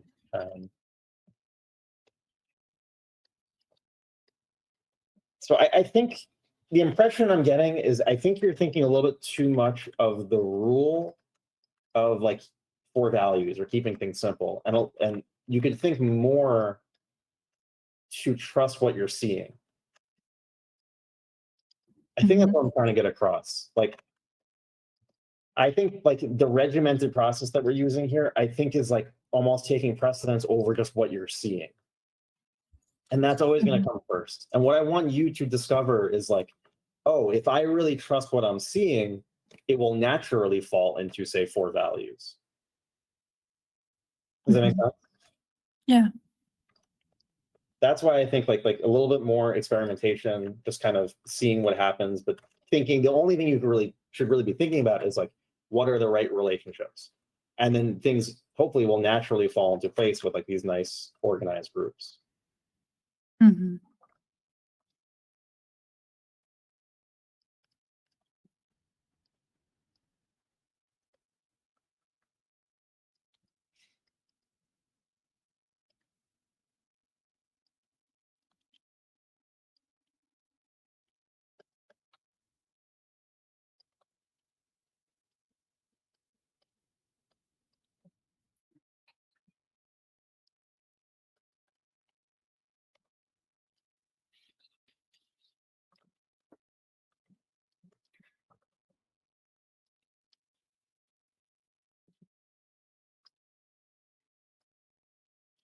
Because I think, from this stage, here, color accidentally added.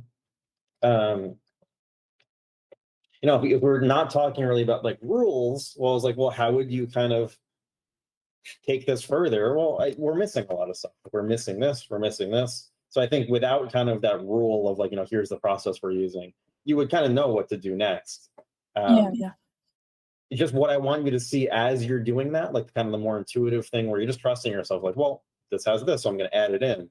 Is to not get distracted by that these are different colors, that they really are the same value in here, and to be able to see that. Like, I want you to just have more accurate vision is really what we're trying to get at.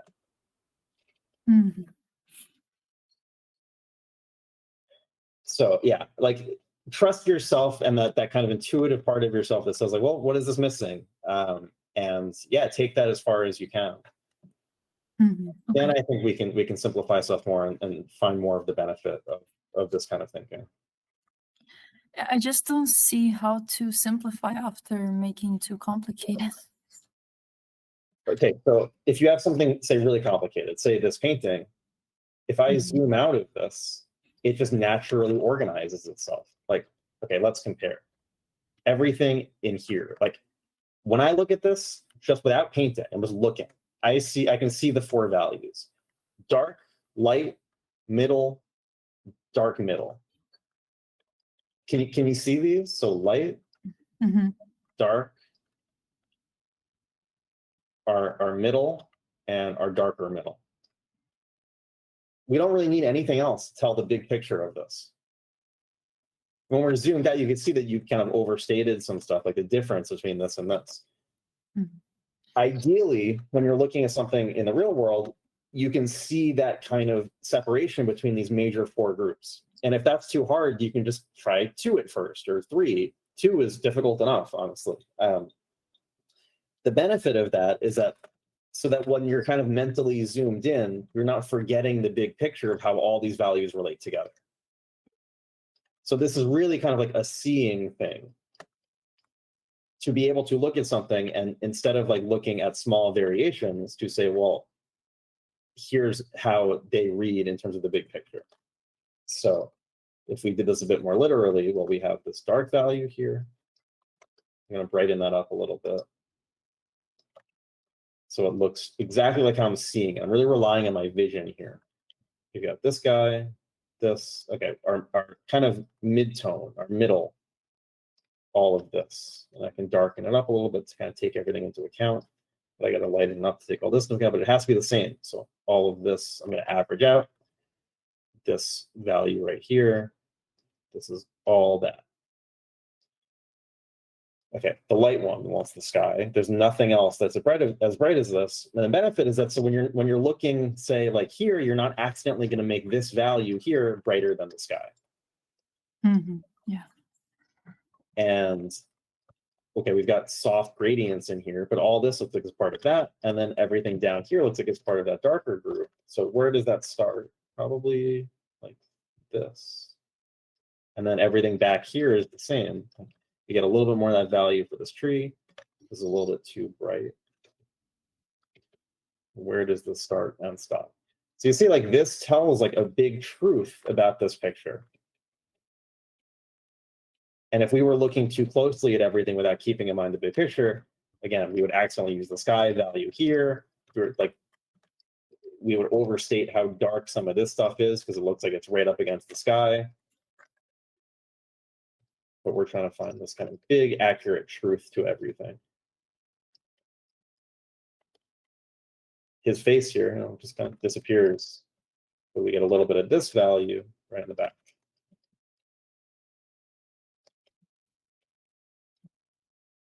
Does that make sense? Yeah. Mm-hmm. So yeah, I would keep going. I would not limit yourself quite as much to be like so strict about this. Try and kind of have them both happen at the same time, where like you're really trusting what you see, but you're double checking and saying like, well, I'm not just going to go with my first instinct of, well, this looks bright, because then you'd probably make it too bright. You're going to compare and say, well, this looks like the same value as that. Actually, I'm going to make them the same value with different colors. So it's like always adding that intermediate step before you actually make the decision to compare it. Like, what is this compared to that? I'm not going to look here versus this, because I'll make this too dark probably. It's not going to relate to anything else. I'm going to say, this actually looks like the same as this. I'm going to maybe color pick from here or use the paint on my palette that I used for this, change the temperature, and use it again here. Does that make sense? Yeah. Okay.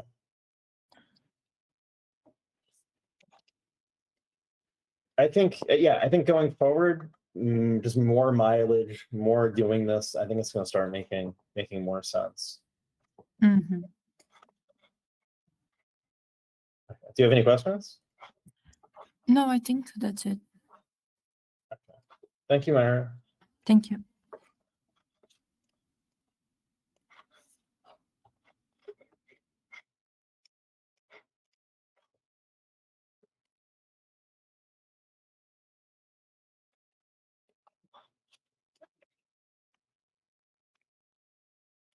Okay. Let's take a 15-minute break or something around there. We'll meet back at the top of the hour. Then we'll finish up the critiques, and then we'll get into a deep dive into materials. I'll see you guys, top of the hour. Okay.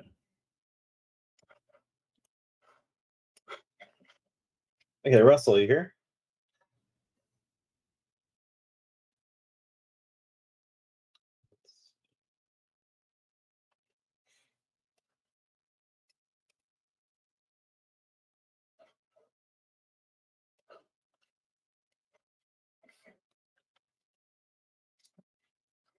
Let's see, Russell, let's go to Valentina, are you here? Yes. Hello. Hi. Okay, tell me how this went.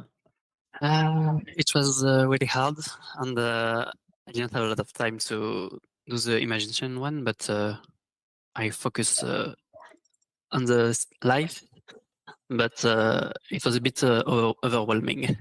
Mm-hmm. I want to compare this last week also.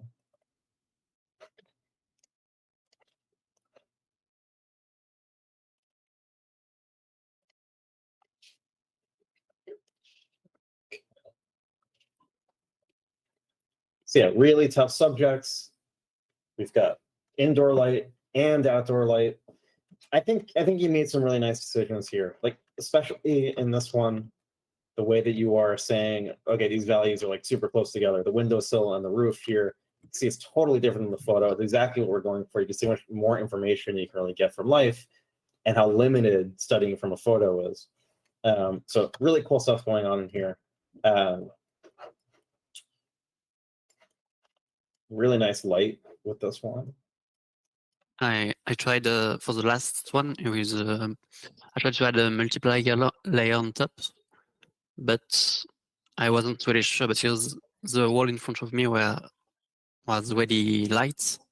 Right. But the light in the back doesn't feel light enough, so I tried to darken some parts. Yeah. It was really hard. Okay.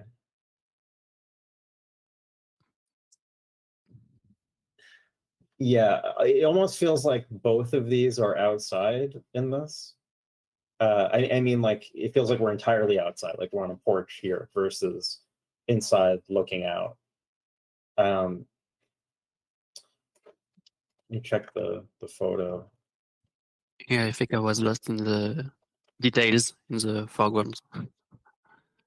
I wanted to do all the little reflections and all Yeah, the food, and I get lost. so I do think there's a little bit of double exposure going on here, where you looked at all of this and then you looked outside and painted it, and they both seem like they're not quite different enough. So yeah, if we did have all of this detail here, that does mean that a lot of this might blow completely out, and then any kind of shadows in here will maybe retain like a lot of color. So something like this and the bounce light in here, they would have tons of room for bounce light. Like that could be like really, really warm. And if we got lots of like intense colors out here in the shadows, that is going to tell us that we're in a different environment, basically. So I think it's trying to look a little bit more like we are in two different intensities of lighting. Okay. Yeah. And it doesn't really seem like we have any room in the sky for much of anything. Like a lot of that budget was spent here in the in what's going on the table. Otherwise, though, it's a really interesting composition. Like I like all the detail here, and then there is like a nice rest area happening here to balance that out. But I think we could even get more warmth inside too. Like these grays feel fairly cool. And if we keep the cools outside, again, I think it's going to feel more like we're looking out. Like even this too, like light is diffusing through this screen. So lots of saturation. We're going to get bounce light. We can get more and more color in here. Probably even cool this off a little bit in comparison. I had it was hard to see the framing of the window. It feel like it was cold, like more bluish, because all the walls were kinda warmer.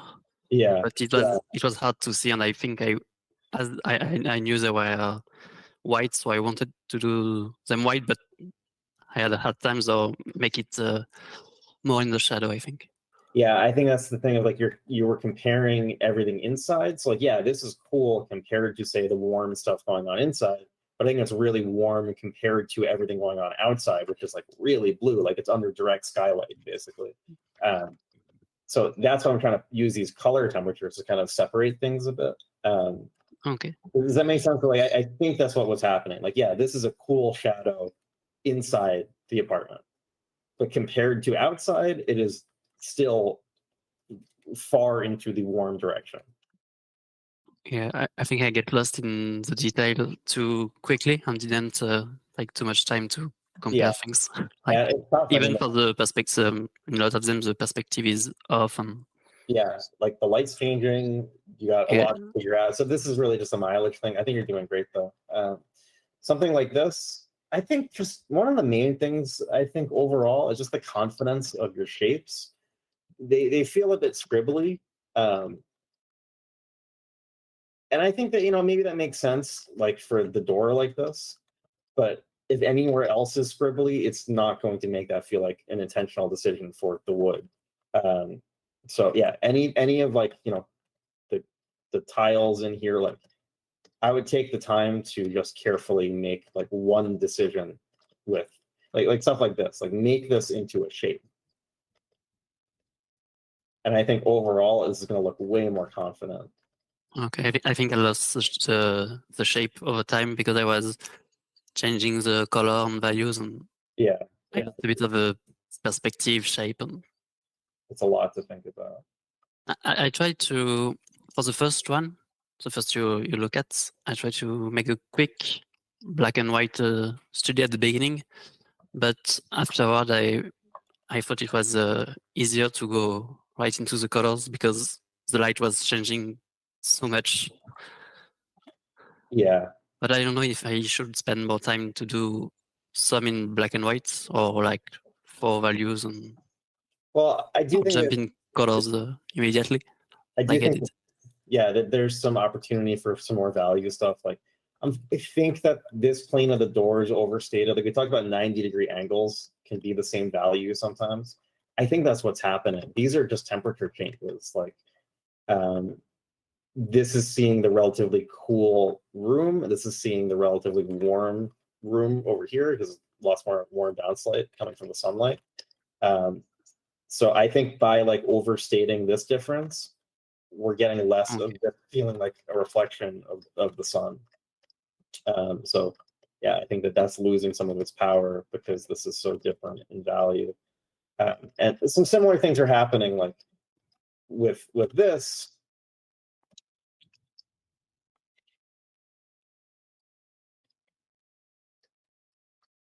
Where I think things could just be overall a bit further away.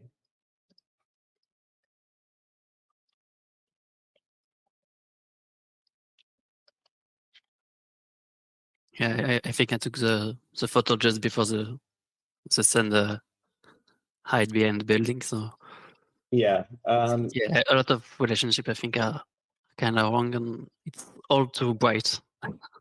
It doesn't really feel like it was sunny outside.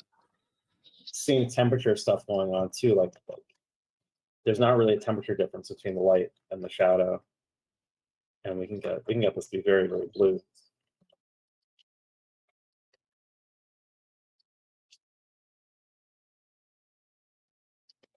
I think that would help. But yeah, overall, like, the sky, I just think it would be different enough to really bump up to another group. And I think that helps. We didn't change much. But yeah, a lot of temperature stuff. Like things feel like they're hovering around kind of the same temperatures.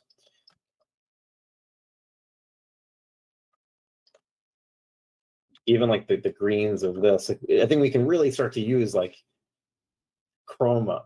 Like that is a green leaf. There's plenty of like light bouncing around to be able to see that green.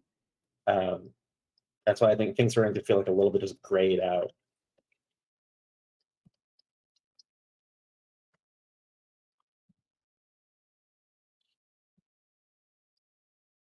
It seems like we even have some more chroma going on like inside the room. But overall, like I really like how ambitious these are. I think the most important thing is that this is the kind of practice that is going to lead to improvement.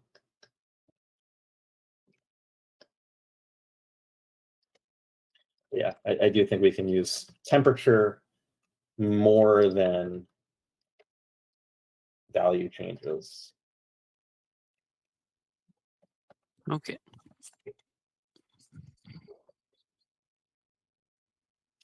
Yeah, this is like if you keep doing this for a few months, like it's going to be huge differences.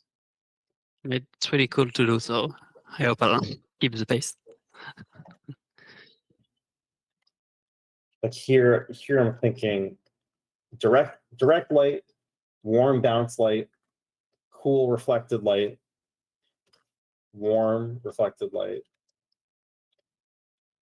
So I'm trying to get to more kind of like micro decisions rather than kind of the big overall relationships that you found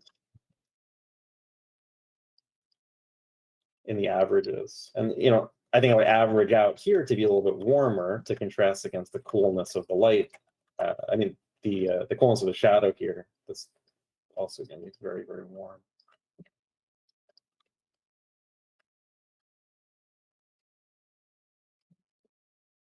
So yeah, just pushing those a little bit.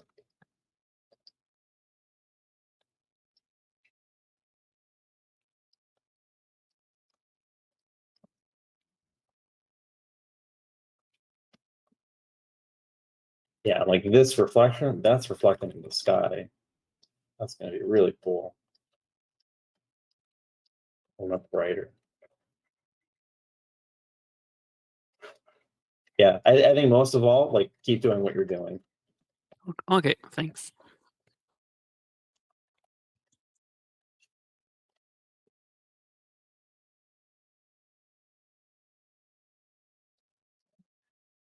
just the sizes and shapes too are going to really And I was wondering, when you paint from live and renewal, the light's gonna change. Do you take notes mentally, like this is for the relationship, or when do you adjust the light so when it like, change? when the light's changing, do I reflect that in the painting or not? Yeah, when it changes like a lot. Ideally, like if I'm painting, say, sunset, I know it's not going to last very long. So I know I've got only a few minutes. I'm going to try and get the biggest averages I can of the colors and values, and probably not think too much about the drawing. Then when the light changes, I have the notes that I made about the values and temperatures. Then I could still focus on the drawing, because it doesn't matter what the light is. I can see like what the shapes are basically. And then I'm basically from imagination. So yeah, I try and get as quick as I can down the most important things so that I know what I'm doing for later when the light does change. I think you generally don't want to chase the light, because then you're going to have different relationships in different parts of the picture. And that's when it really quickly falls apart. Okay, thanks.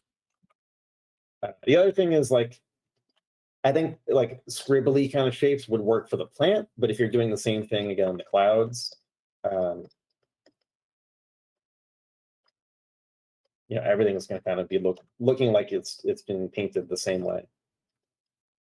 We could also get a little bit like of warmth in here, like just desaturating this a little bit. You can get some of these warm temperatures to contrast. It's kind of like activates everything.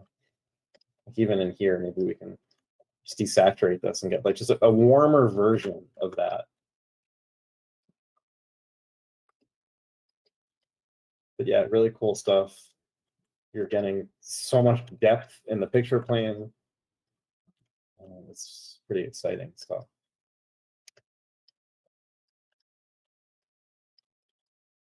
Okay. Yeah, do you have any other questions? No, it's good for me. Thanks a lot. Thank you.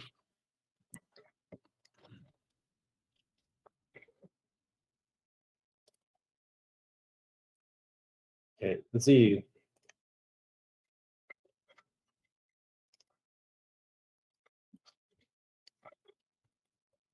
Are you here? Hello. Hello. Yes. How'd these go? It's a lot more challenging to draw from life, and I feel like my saturation felt arbitrary at times, and I guess I like struggled to like draw that ellipse in perspective. Yeah, so we're going to be talking about saturation a lot. It might be next week, because I want to split materials into two parts. Number one is going to be what gives us our different values. And then part two will be how does color play into that. So really today it's going to be the amount of light, the value of light, like the literal definition of value. How many things? Like, what value is this? So we'll be talking about how much light reaches your eye. That's what gives us the value of everything. Then we're going to introduce the extra complication of wavelength. That would be hue. So what is the wavelength of the light? Then our other slider here is purity. That is the purity of the wavelength. Do we have a bunch of wavelengths mixed together? If so, then we have like white light.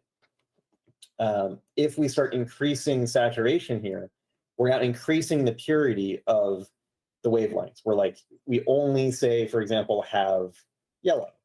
And if I lower the saturation, well, then we have a bunch of other wavelengths mixing with that. So say, for example, I put a pink light, something like this, over this plant, well, this is going to start desaturating. If it's like a complement to a color, which I guess would be red or green, that's when you're going to get like pure kind of desaturation. If it's something that is kind of shifted over, like say this is blue, then we'll probably get desaturation, but it's going to move towards that. So we'll talk about how we can like intelligently and with purpose like hue shift materials and where the saturation comes from, which is really the purity of the light. So like there's two components to this. Number one is knowing what you're looking at. So just visually, like how much saturation and chroma does stuff have compared to everything else. But then also probably even more important is why does it have that? So just looking at this, like, are these olives? What are we? I think they're just rocks or pebbles. Okay. I was like, what Yeah. is that? All right, that makes a lot more sense. So just looking at these, like they have a lot more saturation. There's something going on with like the glass and the water where we're getting like this scattering of the light. So just looking at this, like it looks like the relationship is more saturated. The next question is like why? Well, yeah. So I think that there's the water, and it's either the water or the jar is like there's lots of bounce happening in here. It's also just the local value of this, but yeah, these guys just visually look a lot more saturated. So yeah, there's always two sides to this. Like, what do you see and why do you see that? And here we can really just rely on what do we see, and you can tell that it just looks too gray in comparison to everything else. These guys too, like the why for this is that the light is bouncing onto the surface and it is scattering green wavelengths, like medium wavelengths. So that's why it is more saturated. We can really kind of tell in here that the average of those greens are significantly more intense.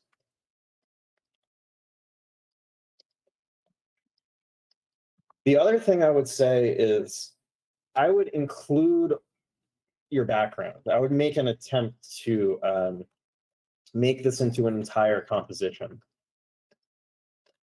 and really relate all these values to each other, because I think you're very kind of like mentally zoomed into the specific object. Yeah. Nope. You know, and here we can reuse our values. So like we have 4 values already, like it's going to have to be this.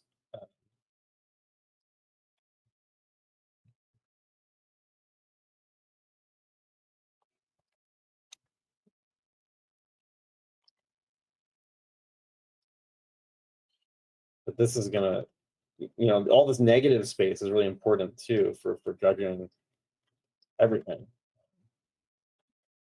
The mug is the same as back here, so room for it. Like this is the darkest we can go. Calculator basically comes out of this, but now we can practice composition as well. The table looks like it's the same as that part of the plant. It's the same value as this. And back here, it's the same value as this. It's not that green though. Does that make sense? Oh, yeah. So yeah, I think it's. I'm just curious, like, why do you think that the colors came out arbitrary? Because I just based it off of like a feeling, or like it looks good being more saturated, and there was like no like I guess scientific reasoning or like logic. Okay.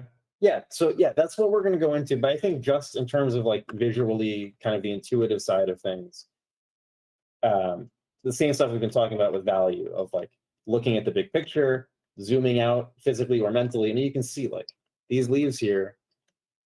We got this, and then we've got this. And how are these related? You can see how intensely green these guys are, and how muted it is in comparison here. Oh yeah. So that's just, you know, you don't really need to know why. Yeah, it's relying on your intuition there. So, you know, this part of the laptop here is the same part. It's the same value as this. We'll put that in. But yeah, eventually you can kind of, again, fill in this jigsaw puzzle and have something that's a complete kind of sense of space. Yeah, makes sense. Because especially with glass, like this idea that everything is reflections, you know, we can't paint glass without painting what is around it. Yeah. That's why it would be useful to kind of have everything in here. But nice work. I know painting from life is overwhelming and difficult, and it definitely takes some time to get a grasp on if you ever feel like totally comfortable with it. I don't know if that ever 100% happens, but yeah, this kind of practice is great. I would just say include your whole field of vision. Yeah, makes sense. Do you have any questions? Not at the moment.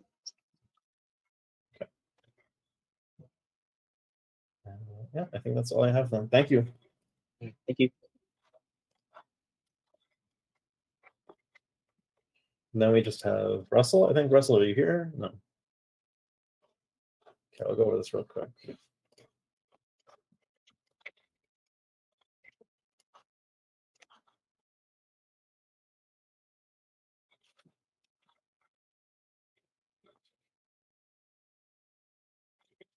How are you guys seeing such vibrant colors? Are you shrimp? Yes. Expanded clay pebbles. Oh my god, that's interesting. Yeah, they do look delicious.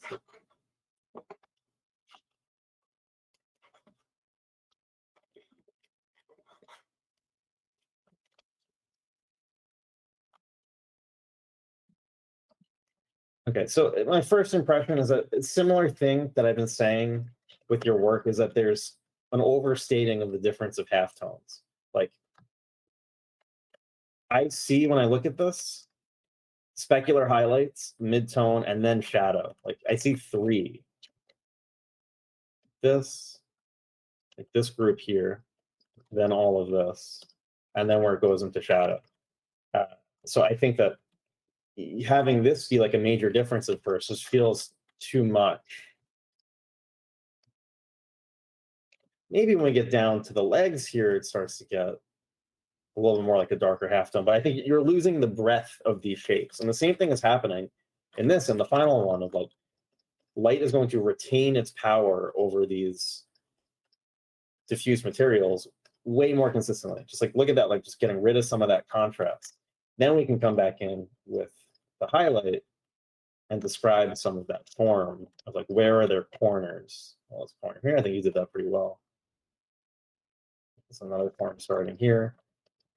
The knife looks good to me. It looks like a good amount of contrast, but I think even in this spoon, things are overstated a bit of like, this is in the light, that's in the light.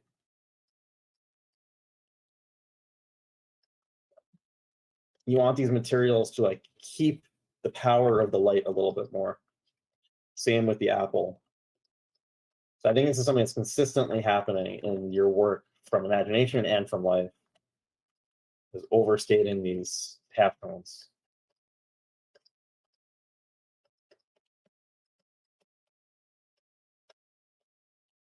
He's getting rid of some of that muddiness. This too of like, you know, this stepping kind of difference. I want to include this and that. I want some more saturation here too, because this metal is going to behave very, very specifically. Then I can desaturate this.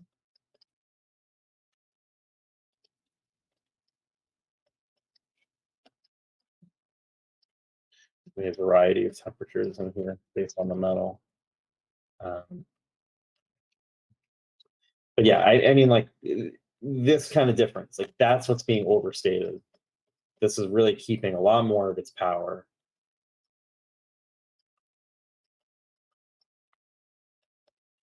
And I think that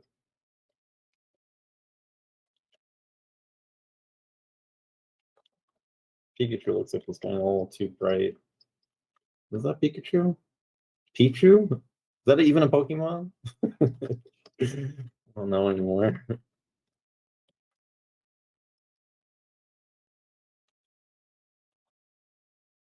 And then here we can have some specular highlights where that is. It's just a lion. Okay.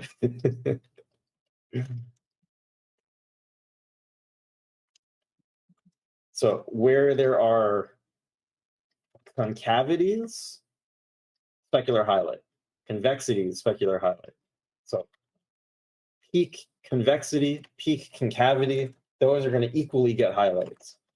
That's why like I didn't want this just like stop there. I want that highlight to like keep going around that form. But yeah, overall, it's really this one thing. It's like overstating these halftones as being too different. The light just is not consistent enough.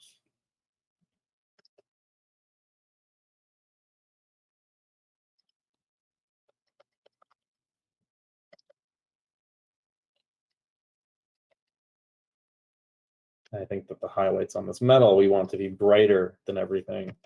Maybe not, because it's pretty dull.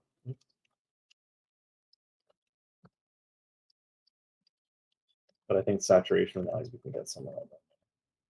And there is some subsurface scattering happening on the statue. So that means that these Terminator shadows, we can get some warmth going on in there. There's some subsurface scattering, there's some bounce light. So we're missing a bit of that warmth where light turns into shadow. But especially, I mean, look at the dog of like how you kind of can get rid of that muddiness. When you overstate the halftones, are you complicating the read of shapes? It's not just the read of shapes. It's not just an abstract thing. This is more of like a physical thing of the way that light works. I think Russell is doing things a bit linearly. So like as the form turns away from the light, I think he's doing something more like this, where like, you know, it gets darker and darker and then goes into shadow. The way that light actually works and how diffuse materials work is that it keeps that power and then it exponentially drops off. So it's more that like it's not correctly showing the laws of physics more than it is kind of like any abstract design thing. It has implications for abstract design because if you over kind of split these things, like if you have this too much, you know, our separation between the groups loses impact as well, just abstractly. But it's mostly about describing physics here.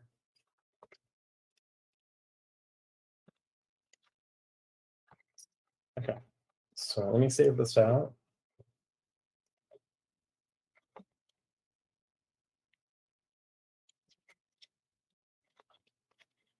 Yeah, so Colin says inverse square law. I think that's part of it. Like when we looked at,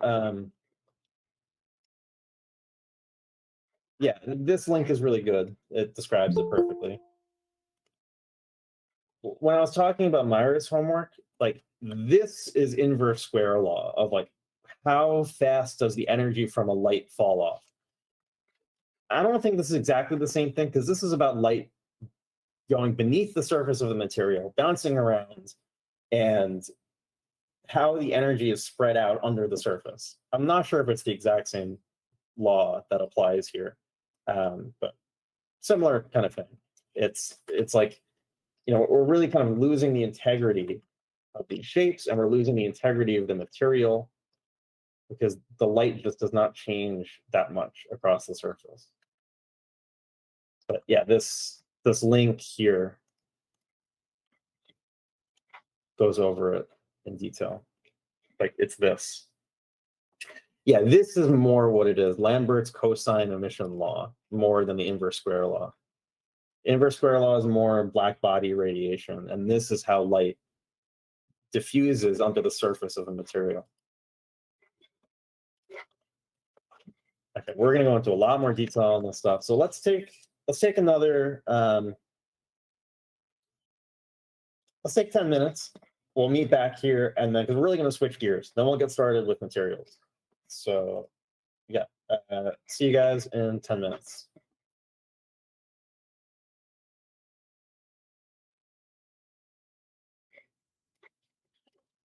Okay. So yeah, let's talk about light and materials. Let's go back to that pyramid that we made.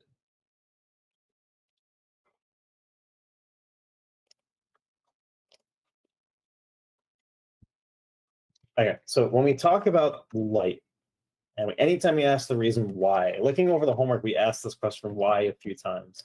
That always goes back to this raw information. This is at the top of this pipeline here.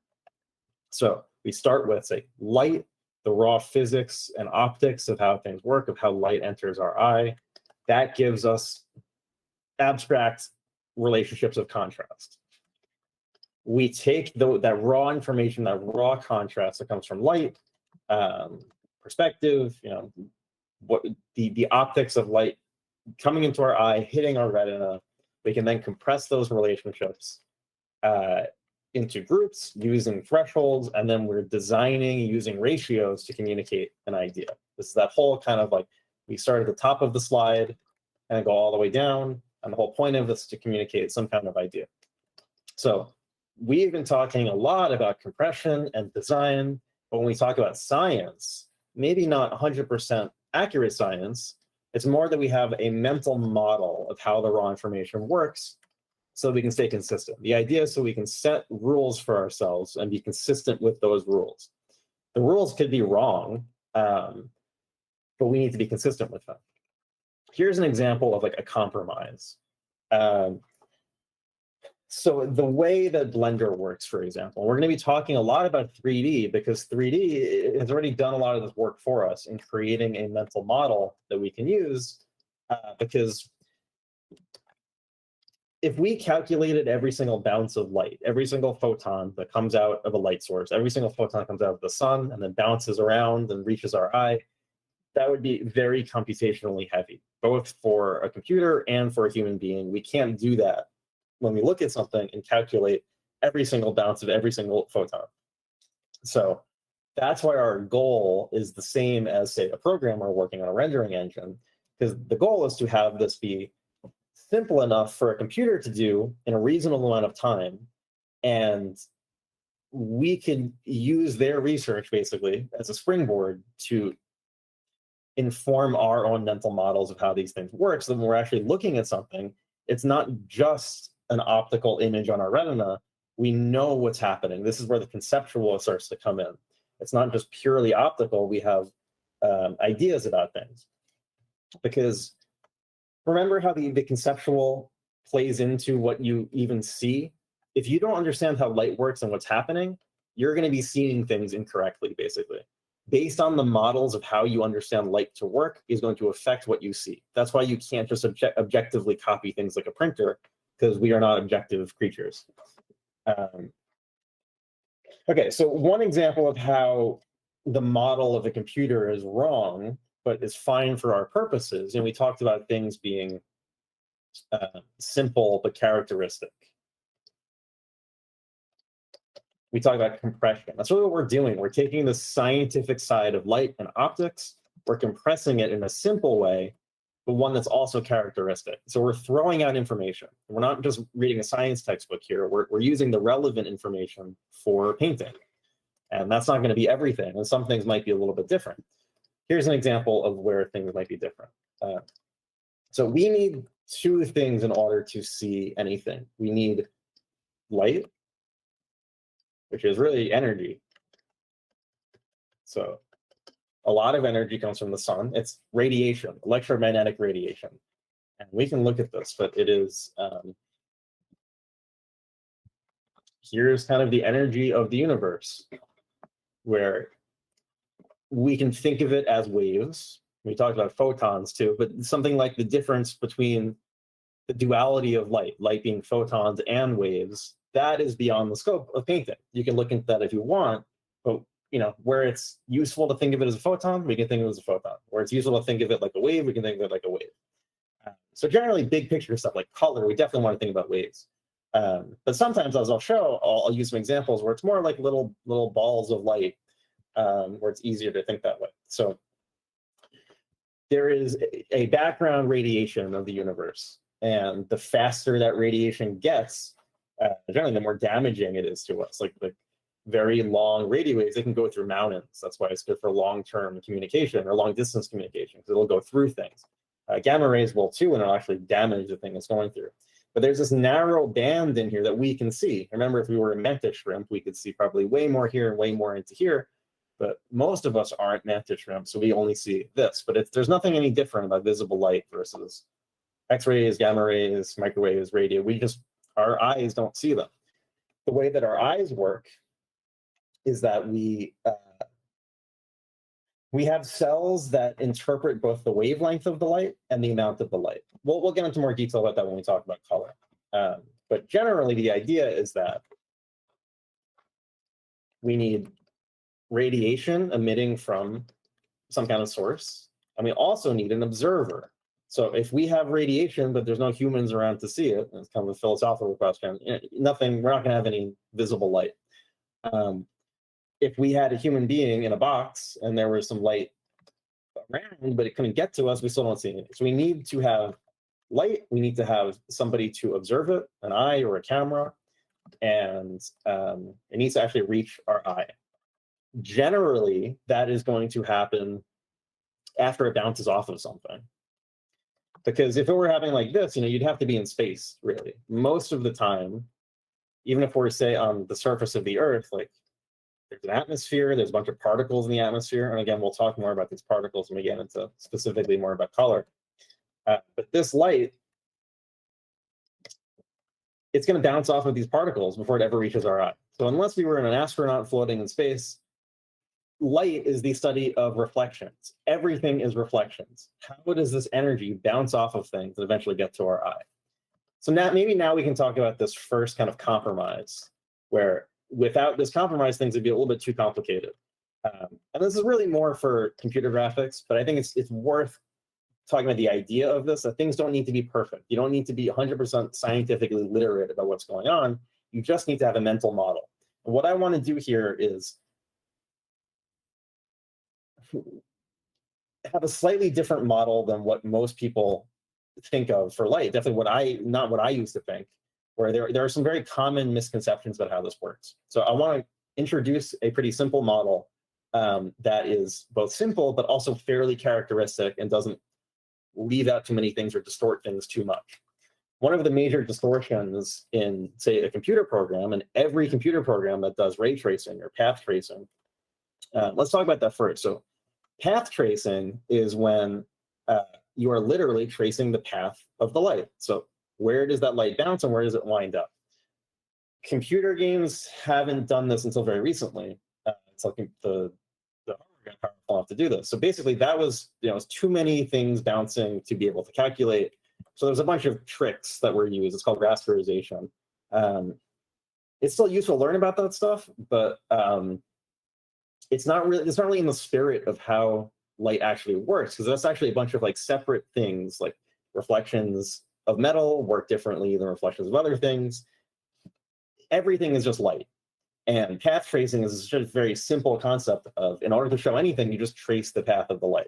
So if we had, say, billions of photons coming out of the sun, computer can't do that. So what it does instead is it sends out a few from the camera and sees if it hits a light source, which is, you have to throw way fewer photons out, and it is not nearly as computationally heavy. So that's very, very wrong in terms of how light works. We don't throw out light from our eye and see if it hits a light source. We have light from a source, and if it happens to reach our eye, then we see something.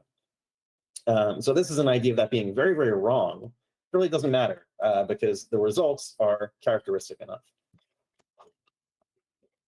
The big kind of takeaway from this is that everything is reflections. This is the study of how things are bouncing and the path that those little particles are taking. Okay, so we could talk about two things here. We could talk about the behavior of light. How does it bounce? Or we could talk about what about the thing that it's bouncing off of would make it behave that way. Let us start with the behavior of the light. So there's two main types of behaviors. First one,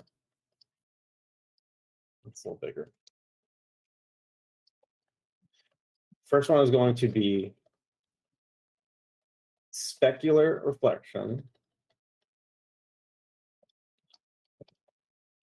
The second one is going to be diffuse reflection. Okay, so what are the differences between these? Specular reflection is going to be predictable.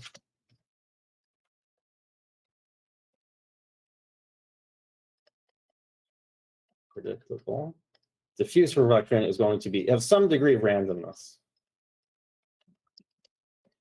So this here, the angle of incidence equals the angle of reflection. If we have light coming in, it's going to bounce equal and opposite to the way that it came in. So very, very predictable. Now the consequence of this is that it matters where we look at it from. So if we take our eye here and move it, if we look at, say this is a mirror here, we've got light coming in. If we are situated here, we're going to see a picture of the sun right there. If we move up, we're going to see it here, and so on. So with very predictable light, it is position dependent. Now, if you look around your room and you see maybe things with obvious highlights, if those move along with you while you move your head, say if there's something metal or something very, very shiny, if those highlights move with you, that is a very good clue that what you're seeing is specular reflection, that's predictable, because it's dependent on your position in space. Now, let's talk about the other kind of behavior, diffuse reflection.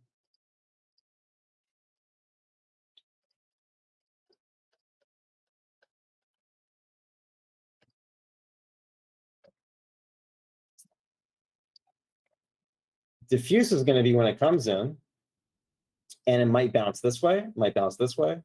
It has an equal chance of bouncing any of these directions in a perfectly diffuse situation. So here we're perfectly specular, here we're perfectly diffuse. Now, this is just one beam of light, and there's a probability. It might go this way, this way, this way, this way. We have enough of these. Look how quickly this turns into just a random field.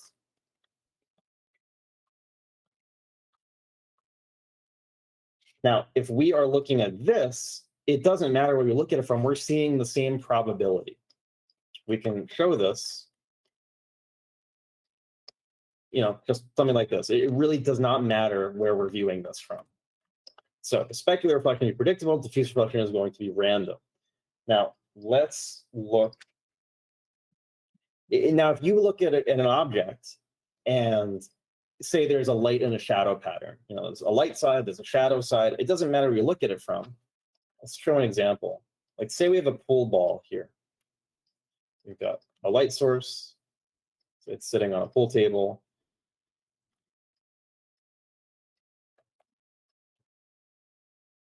Okay, say we have a shadow, a light side and a shadow side. And say this is like a number 2 pool ball or something. This shadow is going to cut across this number 2 in the same direction. The shadow looks terrible. Let me do this. There we go. Okay, so yeah, say we're looking at this here. There might be a little highlight here. If we go from here and then we go to across the room, well, this highlight's going to move with us. Now we're going to start seeing it maybe like a little bit more over here. Okay, so where this shadow here cuts across the number 2, that's still going to be in the same place regardless of where we are looking at this from. So that means that this part of the reflection is view dependent, and this part is view independent. So the light and the shadow pattern is coming from the diffuse reflection. The highlight here is coming from the specular reflection. So this is the first thing we need to understand, and we are now only describing the behavior of the light. Basically, when it bounces, it can be predictable or it can be unpredictable. If it's predictable, it's going to bounce equal and opposite like it's a pool ball. If it's unpredictable, it might go this way, it might go that way, it might go that way. Does that make sense, everybody, so far?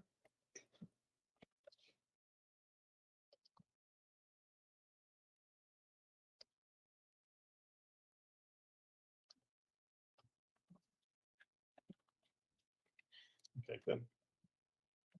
So remember, we can go over 2 things. One is the behavior of the light. Next is what are the properties of this wall that it's bouncing against, this material, that's going to make it behave that way. So for that, we have 2 important things also. we have two types of walls, two types of materials. One is going to be a diffuse material.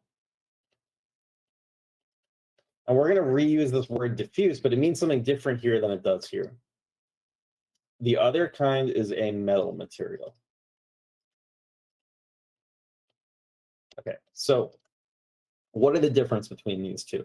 If we were talking about science, we can also call this an insulator. You might call this a conductor. Okay, so in the chat, diffuse equals matte.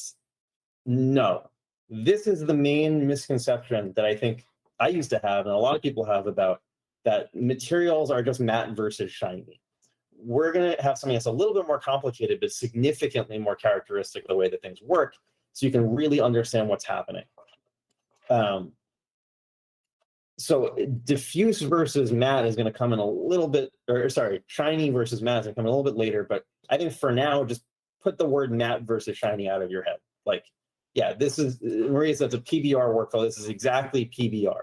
PBR means physically based rendering. Prior to physically based rendering, there were even, so PBR plus path tracing is probably like the closest you could get to physics. Again, you're going to have things that are very wrong, like light coming out of the camera instead of a light source.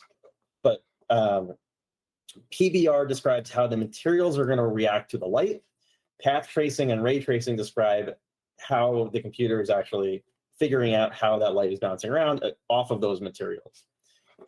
So prior to physically based materials, there was no standardization of these things, and you can easily break the laws of physics. For example, you might have had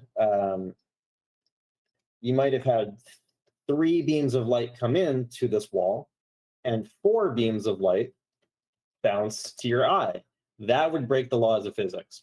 Now, with PBR, if you're making a video game, it's going to prevent you from adding that 4th one, because the slider is just not going to let you. You would have to type in that value. Whereas before, it was totally just based on your artistic eye, making things look correct, but it was not calculating anything in any kind of way that related to the way that the real world works, which means that it's really not super useful for painting, because we want to figure out what's actually happening as we're looking at it. PBR is fairly close. Okay, so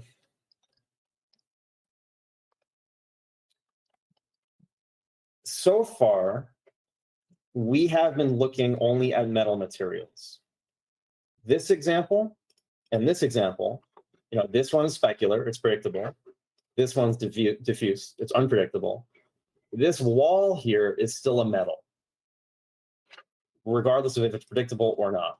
How do I know that? Well, the reason is because the light is always bouncing right off of the surface of the wall. This is the big, most important thing, so pay attention to this part because it's super, super important. The difference between a diffuse material and a metal material is that metal, the light never goes inside the surface. Diffuse material, there is always some degree of light going beneath the surface. So that means that a diffuse material, these are more scientific terms, they don't really matter, is going to have some degree of subsurface scattering, light scattering under the surface. Metal material is never going to have subsurface scattering. Whether the light is predictable or unpredictable, it's always going to bounce right off the surface. Now, we're going to go into a little bit more detail about that. But then what could account for the difference on this metal material of the light behaving specularly or diffusely? That extra variable is going to be roughness, and we'll talk about that in a second. Now, these are intrinsic properties to the material. This is not an intrinsic property. An intrinsic property means that, say you have a diffuse material, say stone. Stone is always going to let light under the surface. You could polish that stone like crazy and decrease the roughness of that stone. It's never going to turn into a mirror, which is a metal material. So let's actually kind of zoom in here and take a look at what's happening beneath the surface. Diffuse material. Here's the surface of the material.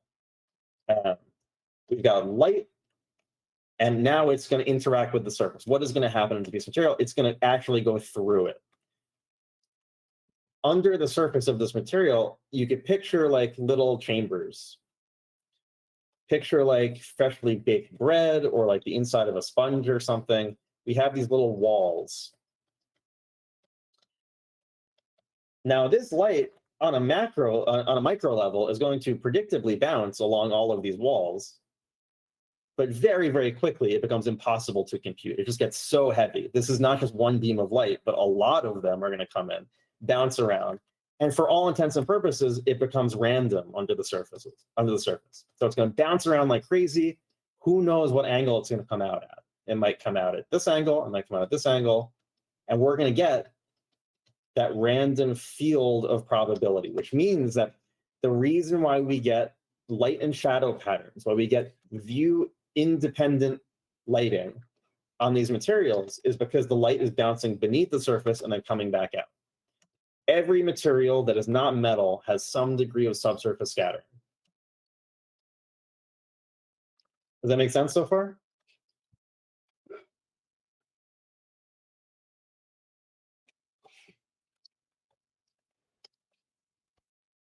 Okay.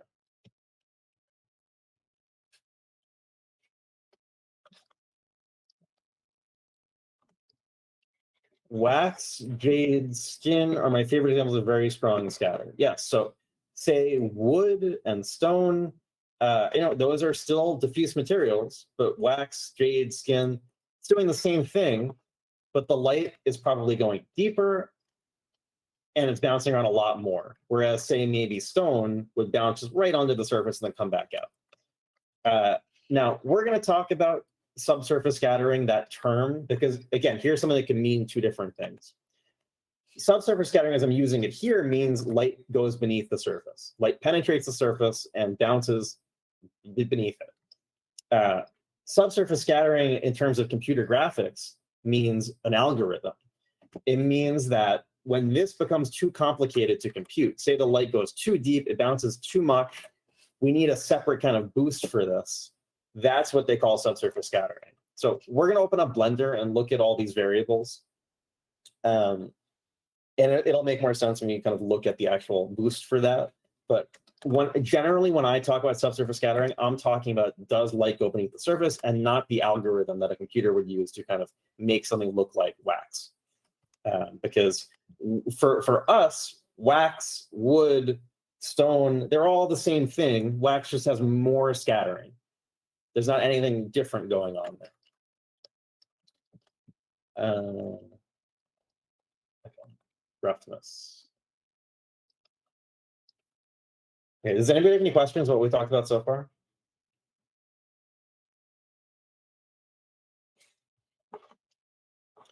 We're also going to go back through some of the homework and then classify these materials, talk about what are they actually doing and what are they called. So then we're just not going to be looking optically at them, but actually putting them into categories. Okay, roughness. So this, again, is something intrinsic to a material. Roughness we can affect. You could make something rougher with sandpaper, or you could smooth it out, or you can polish it with sandpaper too. It can make it smoother. But generally, you can roughen something up, or you could make it more smooth and thus have a surface that is going to act more predictably. So let's just look at this. Here's an example. Like if we have a wall here and we're throwing a tennis ball against the wall, if that's a perfectly smooth wall, that tennis ball is going to bounce predictably. For playing catch on this wall, you could run and go and catch it. But if it's one of those rough stucco surfaces, there's this store that we have on the East Coast called Wawa, and I always think about this. At least their old designs, they have this stucco on the surface, this kind of thing. If you throw a tennis ball against something like this, especially if it was like very, very strong texture, that ball might catch on one of these things and bounce in completely the wrong direction where you weren't expecting. You might run this way, it's going to go that way. the more you roughen up the surface, the more you affect the unpredictability of that surface. So if we have a very, very rough surface, we're going to get more of a diffuse reflection. But let's look at this in terms of a diffuse material, because we have both of these things happening. Because some of the light is going inside, but not all of the light. Remember here, this pool ball material has both things happening at once. This is a diffuse material. So diffuse materials generally exhibit some degree of both specular reflection and diffuse reflection. This pool ball has a highlight. It's a predictable mirror reflection of the light source. If the table here were reflecting back into here, that's also a specular reflection. There's something different about this versus this. This is just much brighter because it's seeing the light. This is seeing the reflected light, which is not as bright. So let's draw kind of that behavior of the light again. Now I'm going to change the color of this, but that's just to show that this is two different behaviors, not that there's anything actually different about the light. It's all just light. So here we get a lot of the bouncing, and then it's coming out unpredictably, and we get this kind of random field. But some of that light, especially if it comes in at a steeper angle, is going to skip along the surface. Because remember, if we say we're skipping stones on a lake, if you throw a stone straight down, it's probably going to go through the water. If you throw it at a little bit of an angle, there's a chance it's going to skip along the water. If you throw it at a really great angle, it's definitely going to skip. That's called the Fresnel effect, and it's going to come into play quite a bit here. So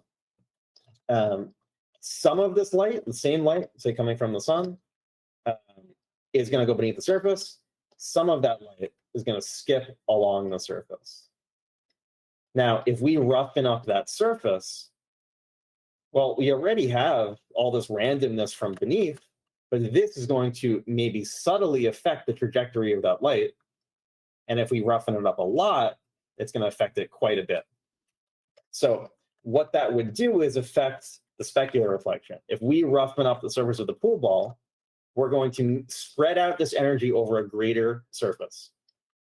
So here, it's going to be darker and spread out more, because we have to spend the same amount of light. This goes back to this, where if we have 3 beams of light,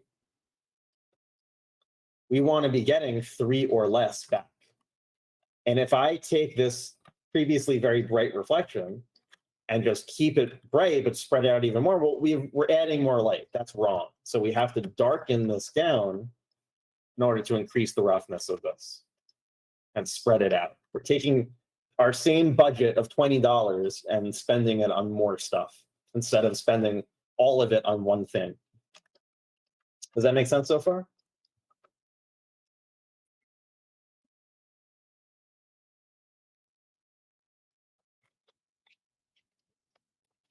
Okay. We're going to do a little demo of roughness on my favorite thing, the cylinder. Then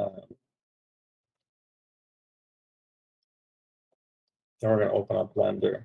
There's one more thing that we could talk about, one more kind of behavior of the light, and that is transmission. So when we have light that goes through the surface, it actually keeps going through the surface out the other side, and then hits something else behind it, and then goes back through again. That's transmission. So it's going through the surface, just like a diffuse material, but it's actually continuing to go through. And this is where we would get something transparent. If we were to have something translucent, that would be where the light, because in this situation, it's like it doesn't even exist. It's going through, we don't even see it, it's invisible. But if we get some scattering beneath the surface, then it comes back out again. Then it bounces, then it scatters again through here, and then comes back out, maybe a bit more randomly. This would be more like rice paper. We're getting the light kind of like glowing under the surface of it.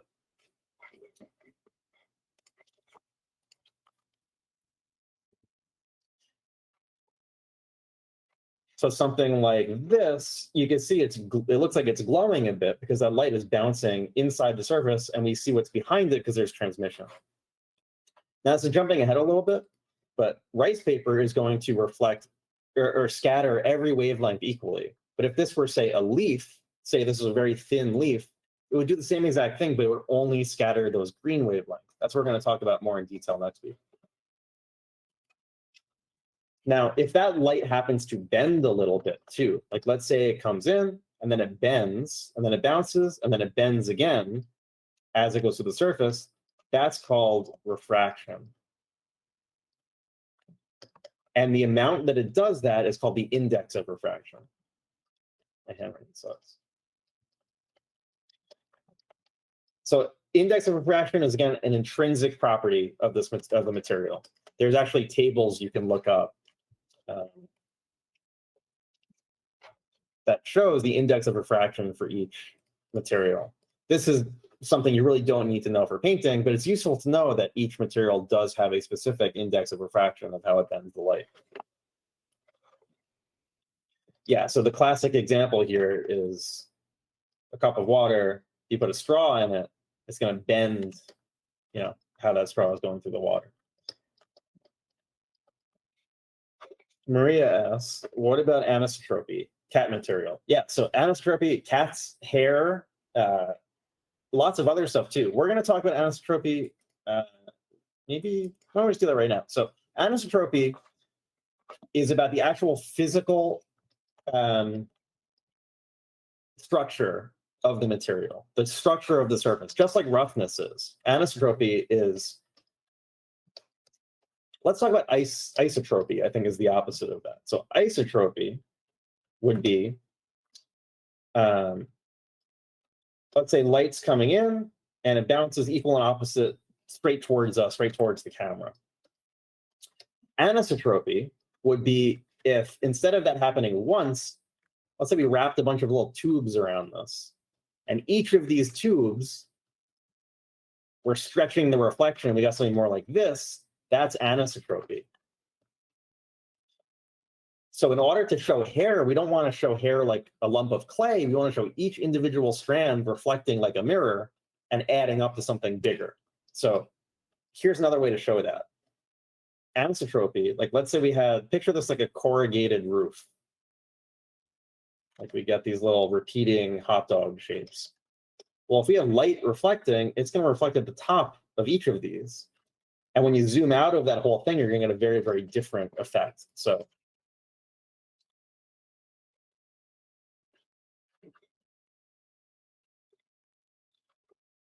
if we have a bunch of strands wrapped on a Christmas ornament, we're going to get this very characteristic hair-like reflection, this like little halo.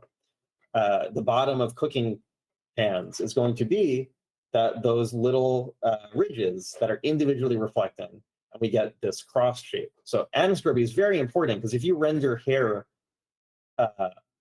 like isotropy, it's going to look totally wrong.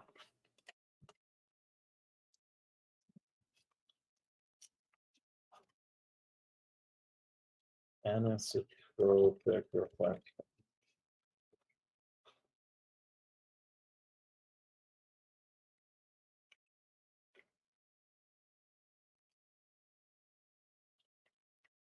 Find. You can see that this is rendering anisotropically. That's why it looks like there's like hair on it or something. It's something like something like this. Okay, perfect. So here's an isotropic Christmas ornament. Here's an anisotropic one. You see individual fibers wrapped around. That's why we'll get this very kind of classic halo-like reflection. So do an anime character.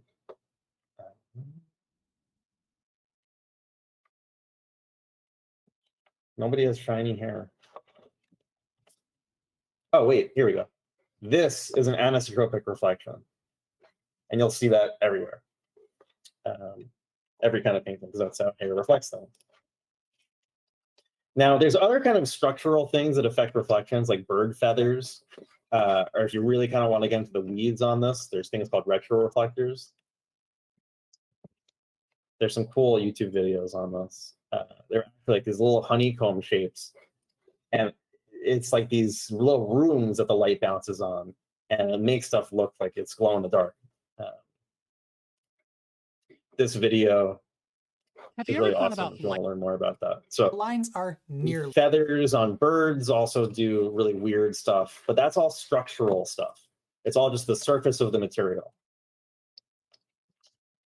Okay, let's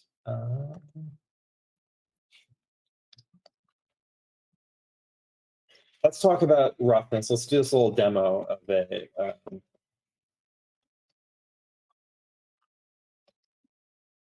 so let's say that this is, I'll post a link to that.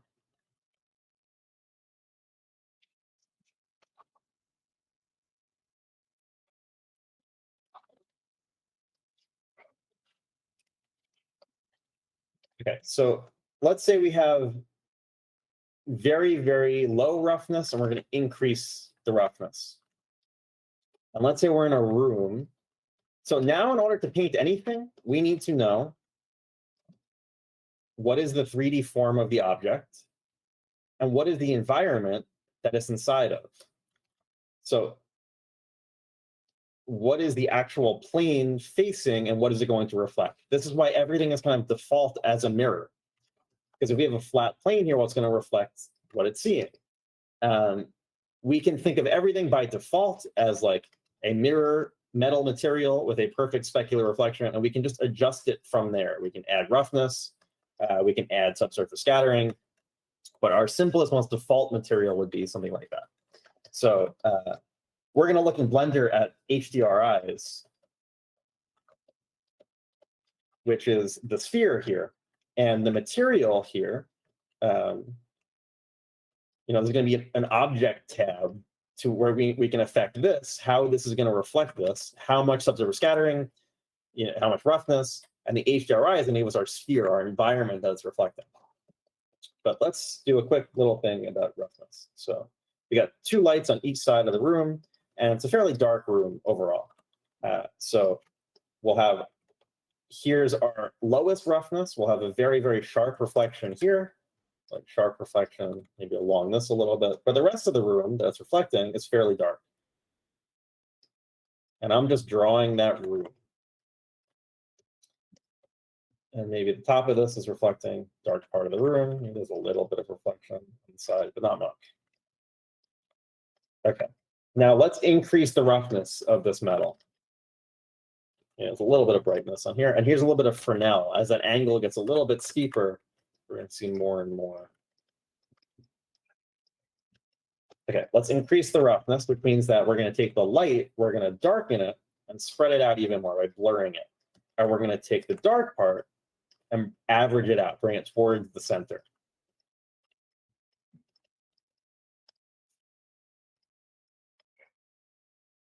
So you can see we're kind of going to meet in the middle as we increase the roughness again. We're going to take the light and darken it and spread it out. Take the dark and lighten it and spread it out. And you can see it looks like we've incrementally increased the roughness of this cylinder. And maybe, we got a light from here, so it's probably going to be a little bit of shadow here, a little bit of shadow here.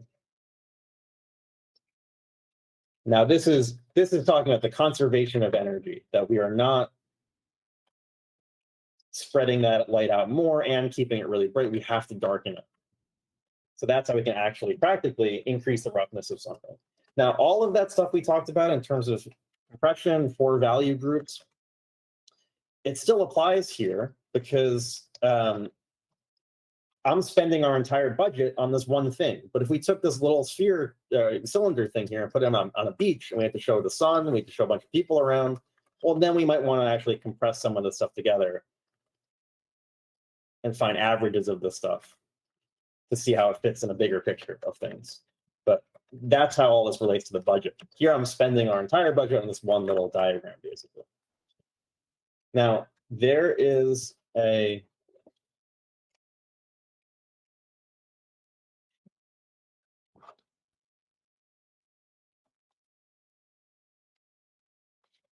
an image from Scott Robertson's How to Render book that I really like. Because this shows everything about how to think of this stuff. We have different materials that are reflecting the same environment differently. We've got, this is the same sun reflection as this, is the same sun reflection as this, same as this, same as this. They are just different material properties, different sliders that we can move that will affect that light differently. So if you really want to understand how to paint, you need to put the form in space and then decide on the material properties and how it's reflecting the environment. That's everything. That's the raw material of this. Let me think.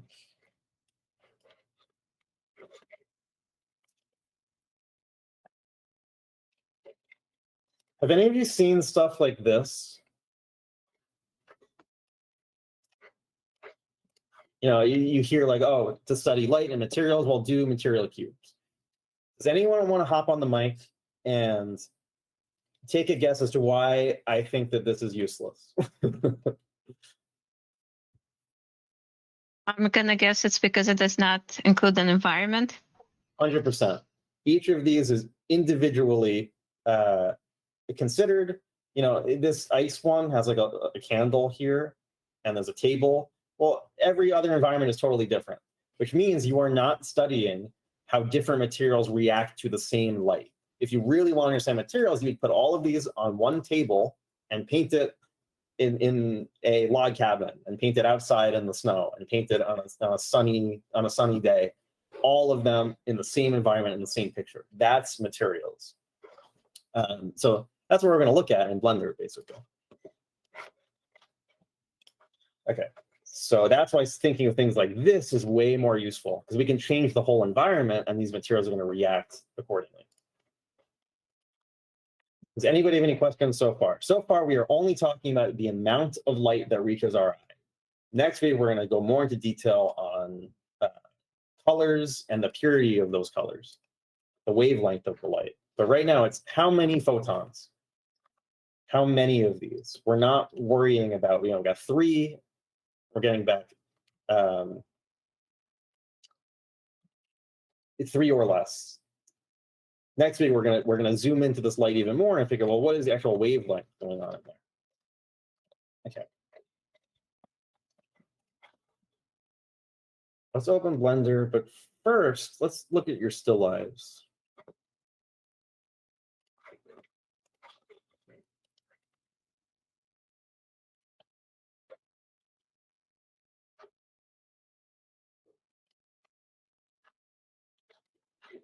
Okay, Z, you still here?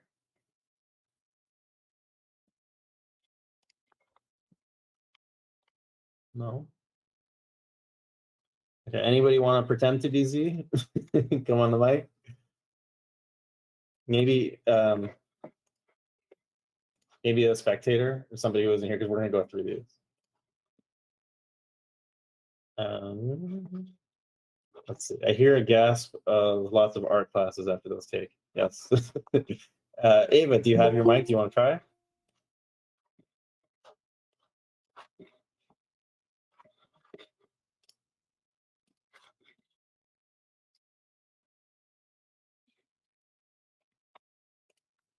Anybody?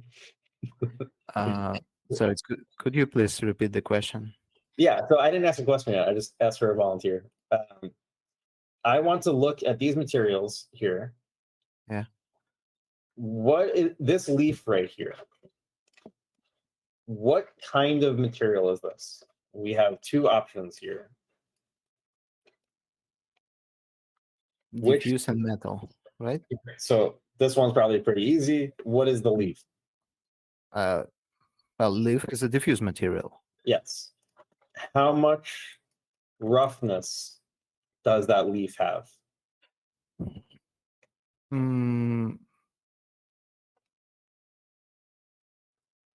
I don't know. It's hard to say from here. Could you zoom it, please? Yeah. Just a bit. Okay, I see. Not much. I think it's pretty glossy. Yeah, I would say it's maybe like 60% rough. Because if you look here, there are like highlights that happen. And that's going to be from the smoothness of the surface. So if we look at this cloth back here, now that's got more like 80, 90% roughness. This screen right here, very, very low. So plants, somewhere more in the middle, right? Now, does these leaves, does it have transmission at all?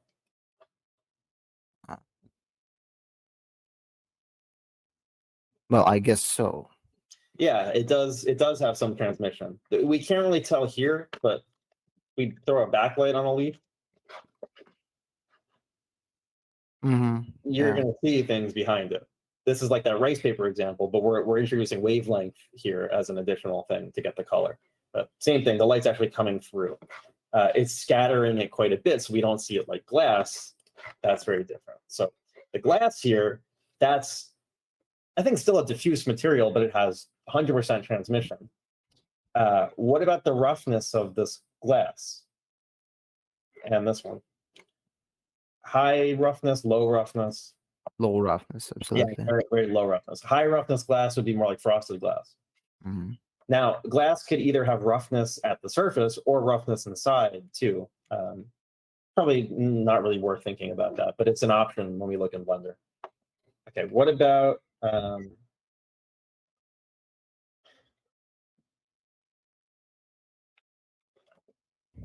this, the laptop right here? Is that diffuse or metal?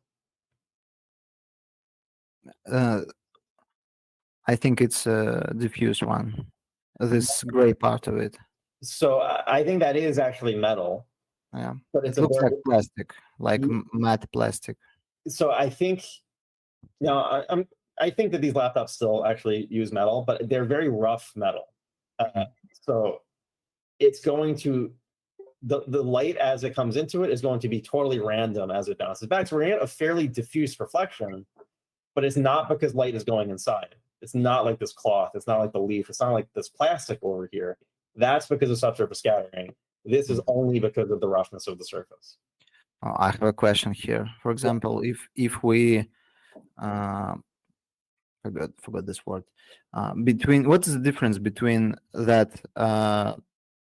It's not screen. What is it? Part of a chair or a pillow, a gray one, and this metal part of a laptop. Like, what does the information about metalness gives us? Like this part reflects 100% of light, maybe diffused. That material doesn't do that. So what does it mean for us, like in painting? Let me make sure I understand the question. Are you talking about, say, like this kind of material back here? Like this this one. So you're asking what is the actual difference between this and the metal? No. Like maybe it's a little bit dumb question. Like this property of metalness. Seems like it's really important for us, like as artists, when it reflects. It's not diffused material, right? Because we see like hard reflections and so on. But on this picture, it looks almost the same as that gray pillow. Like in terms of here's one of the important things is that when we start getting to color, you can see how saturated red this is going to get. Metal would never ever do that, and this is a very common mistake: is to add saturation to metal where it looks totally wrong. This is going to become much more important when we get into color next week, because the way that we get color is from red light being reflected and all the other wavelengths being absorbed. Metal I see. Entirely differently because it can't absorb any wavelengths. So generally, say like with chrome, we're going to get uncolored reflections. Now, diffuse materials have hue shifting. We've heard of hue shifting. We did it a bit on the homework. Only diffuse materials will have hue shifting. Metal materials will never have hue shifting. We're going to go into that in a lot more detail, but you can see how important this kind of thing is. Yeah, that's great. Never thought of it this way. Yeah, so I think that was a really, really good question. we're going to fill in some of those gaps next week when we talk about wavelength. For now, since we're only really talking about the value of the light, you can see this table here is diffuse. This table here looks like painted wood, maybe. It's also diffuse. This one is much darker. This one's much lighter. This is reflecting back more light. This is absorbing more light. So basically, the dark stuff absorbing more light. It's probably going to get hotter if you put light on it. This is reflecting more of that back to us and not absorbing quite as much. So basically, like with this white table, let's actually draw this.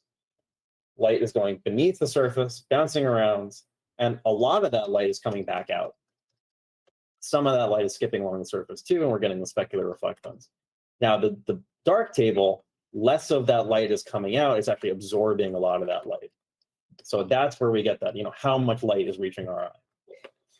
But yeah, again, like this difference between metals and diffuse materials, it's really, really super important to never, paint metal as if light is going inside. And we'll talk more about like the telltale signs of that next week, especially when we get to color.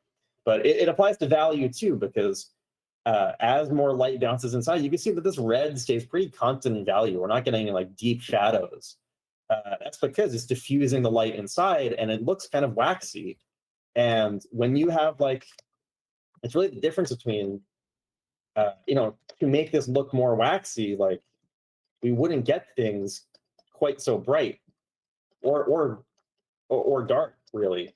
It's gonna, that is subsurface scattering, what I just did. If you want to paint metal, you never want to do that. You need to have that contrast. So this is this here, diffuse material, metal material, and the actual behaviors is 90% of this. It's so important. And it's so much more complicated than just, is it matte or shiny? That doesn't even make sense anymore, really.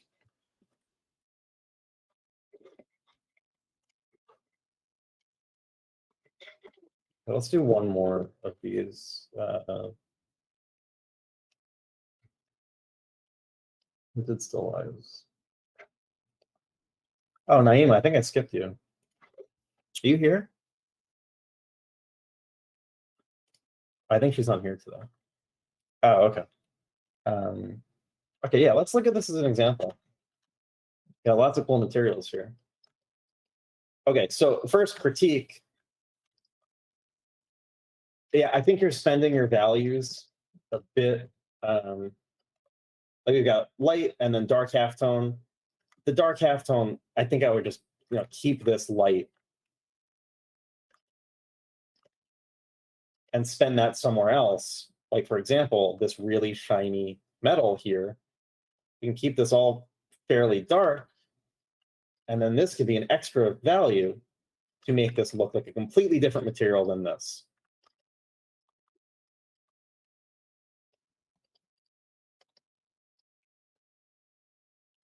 Same with the metal part of this. We want to actually show this differently, so we need more contrast. We can have dark parts, middle parts, and this much lighter part here. So I think the way that you're spending your values isn't quite showing the materials here. I think you kind of ran into some of those problems as you started to finish this. So this is something that I would pay attention to more in this early stage. But let's look at this photo, because we've got even structural things here. Like we're getting a bit of anisotropy on this material and the way that it's reflecting. Okay, so yeah, obviously this is metal with very low roughness. This looks like painted wood with medium roughness. Now, these dominoes, they're probably not real bone. They probably would have been at some point, but the plastic is trying to, same as this, I got a lot of fake bone here, is going to have a lot of subsurface scattering. So look at how light this is. If I painted this darker in here, that would be wrong because it would show less scattering inside the surface. That's why the shadows, like the value of shadows versus light, is going to tell us so much about the material. Getting that proportion of this to that, perfect. And this looks like bone because this shadow is the exact lightness that it is. And if we made this a much denser material, it would be more like this. If we made it metal, it would be much darker overall to reflect the environment. It would reflect literally this. It would reflect much brighter reflection on the light source. So yeah, we can tell what every material is just in value. That's why this is so important. No subsurface scattering, lots of subsurface scattering. This has subsurface scattering, but it also has a much, much rougher surface. If we zoomed in on that fuzzy surface, there's no specular reflection, barely any happening here. All the light is going inside. Any of the light that would skip is getting trapped in these little fibers, and we're not getting any kind of equal and opposite reflection happening here. Whereas this is still happening. We're still getting light skipping along the surface. That's why this looks totally different than that. So you really need to understand what's happening here with the path of the light to paint any of this. Really great examples here with this. Just quickly, I want to go over when you did for imagination. I really like the way that you drew this. I think the main thing is that everything feels really even. You know, this is kind of split in half, and then this shape is so important, but it's just kind of like sitting at the bottom of the canvas. So we have like, even this is divided equally again into 4. So I think just like, it feels a bit random in terms of the design. Everything is like below this kind of curtain. So yeah, I think I would like just move the shape maybe up a bit. We could take the whole character and move him up. Maybe have some overlap with this. You know, and things could like integrate a little bit more.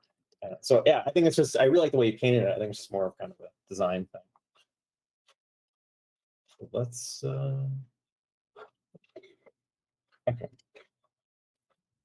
The only thing left to do is to go into Blender, and let's look at some of these variables. Now, next time as we get more into color, I want to talk more about, you know, let's do this now. Let me write it down. I'm going to try not to go too far over time today. So we'll do this a little quick, then we'll pick it back up next time.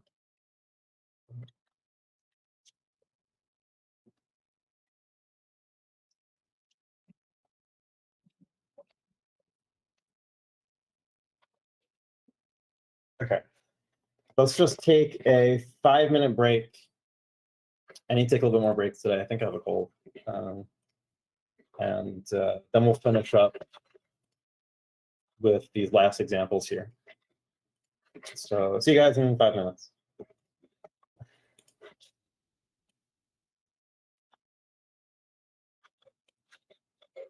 Thank you.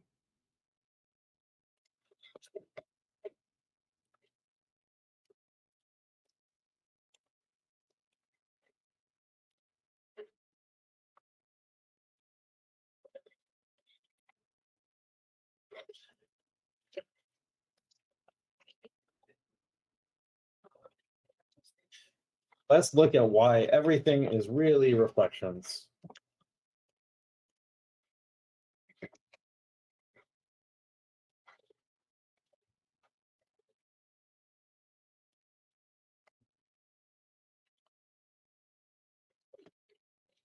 Okay, remember I said we had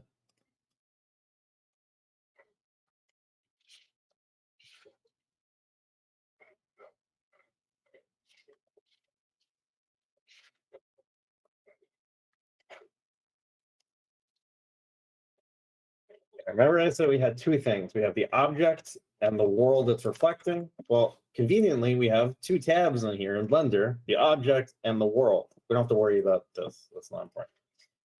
So it aligns pretty closely to real life.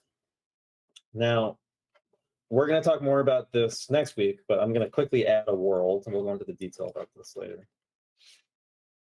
Going to add an environment. And now we're going to have light.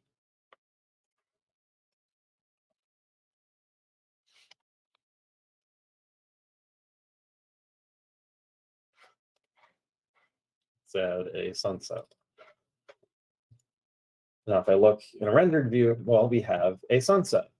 We magically have shadows. That's what we're going to talk about next week. But here, this is all reflections. We have a fairly diffuse reflection because we have a light and a shadow pattern. Remember, it doesn't matter where I look at this from, it's always on this side of the sphere. If I make this a bit shinier, and now I just added, I went into the object tab. Here I went to the world tab to add our light, and then I switched to the object tab to affect how this object is going to reflect the light based on the normal of each plane, which is just a straight line coming out from each plane, whatever it's seeing. And if I made this shinier, shiny things show up a bit better when they're darker. So you can decrease the roughness. Here's all the variables we talked about already. You can see we both have a light and a shadow pattern, and we have a specular component. So some of the light's going inside. That's what gives us our light and our shadow breakdown, the two separation between those. And the light that's skipping on the surface is giving us these reflections. But it's all reflections. It's all just light bouncing differently. There's nothing actually different about it. It's just some of the light skipping on the surface, some of the light's going beneath and bouncing inside and coming back out. Just gonna make this a little smoother.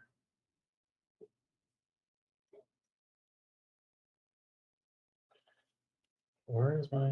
There we go. Okay. So yeah, here's our 3D. Here's our conceptual thinking. Or we're still this is all conceptual thinking too. And the way that the light is reflecting off of this, and going to the camera, that's our optical thinking. So this reflection of the shadow here is the same thing as reflection of the sun, just darker. It's all just reflections. So let's really kind of hammer that home. Let's bring this back to a white thing.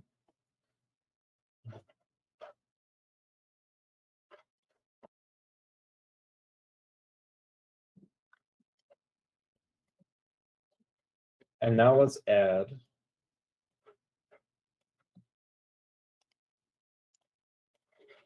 a little mirror ball. Now we have a perfectly smooth mirror. Let's put a bunch of these on this.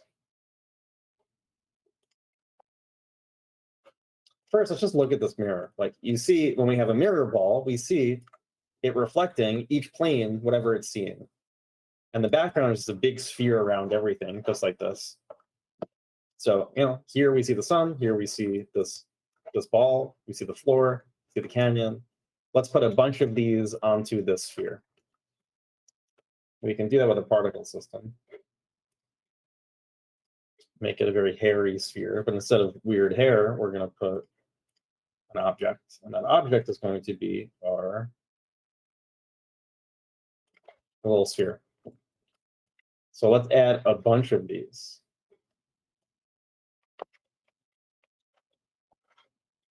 So we have a little disco ball going on.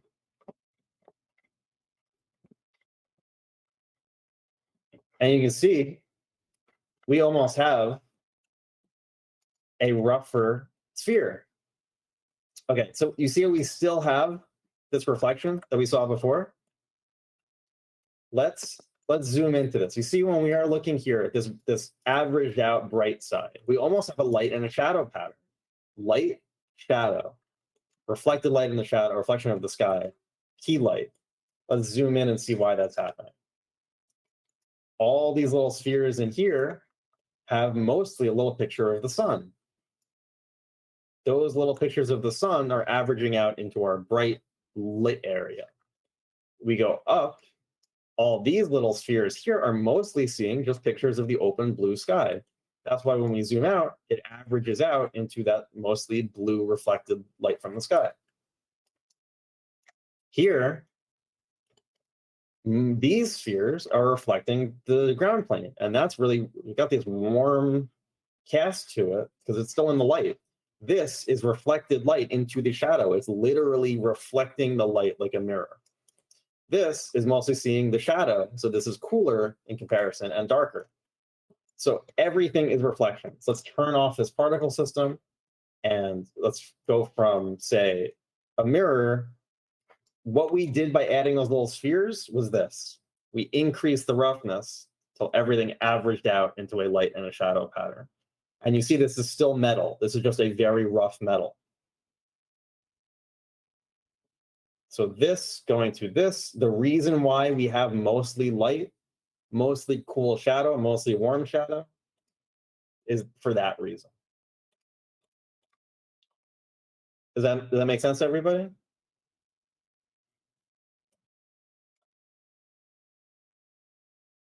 Okay, so everything you see, you want to think about as reflections like this. It means that there's no such thing as hard light or soft light or anything. It's just mirrors that reflect differently. Now let's go through some of these. Let's go through some of these variables here. But we already talked about these. We should know most of these. Base color. This is going to be how much light. We're going to ignore color for now. How much light? The value of light does it reflect?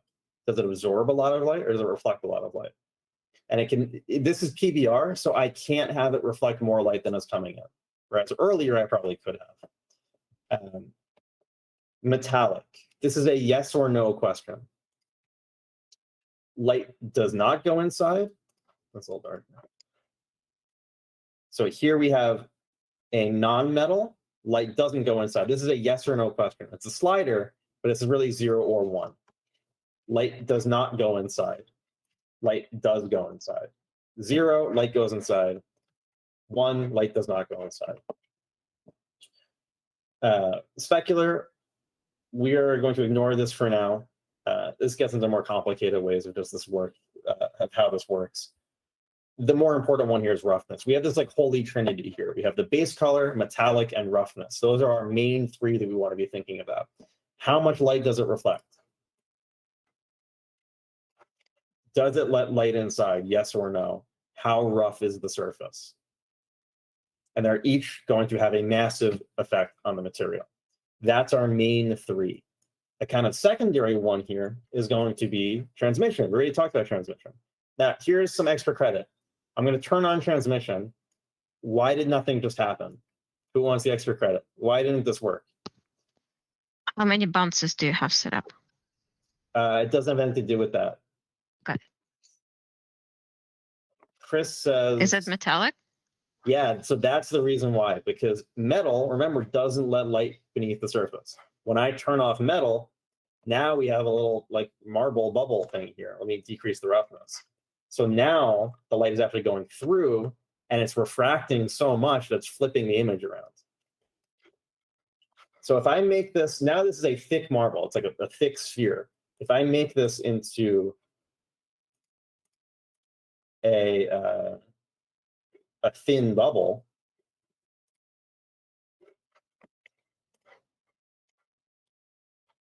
now we can see through it. So I could affect the solidity of this. How thick is this? You can see we got like the wall here and then how it's refracting the light. Now I can change the index of refraction here with how much is it going to bend that light. And that's specific to each material. So Maria says, think about it. It makes them never seen a piece of transparent metal. If nobody has seen Star Trek 4, there's a scene with transparent aluminum. I'm going to post this in the chat because, number one, it's a great movie and it's very, very relevant here.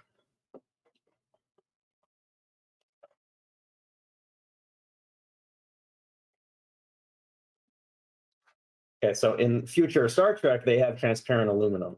We do not have transparent aluminum. That doesn't make sense. Wait, what?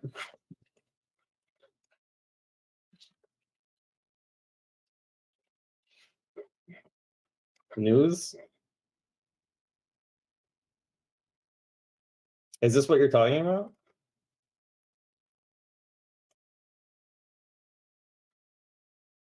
Okay, so yeah, this is beyond me. There's something else going on here. If we're talking about the kind of the vast majority of cases as opposed to like cutting edge solar cell substrates, then you're going to want to get into more complicated optics here.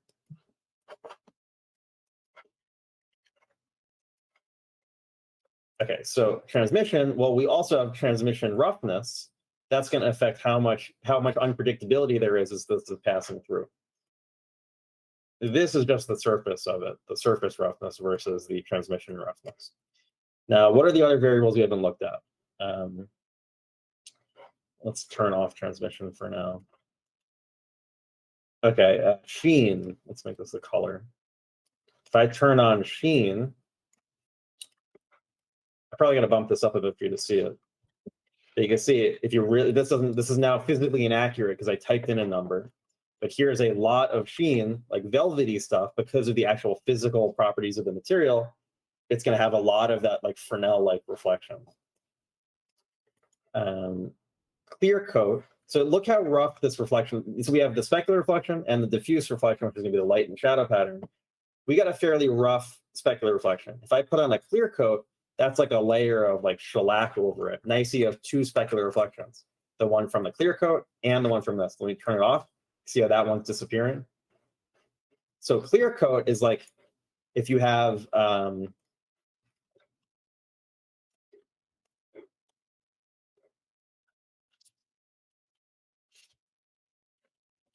carbon fiber. Here's an example of it.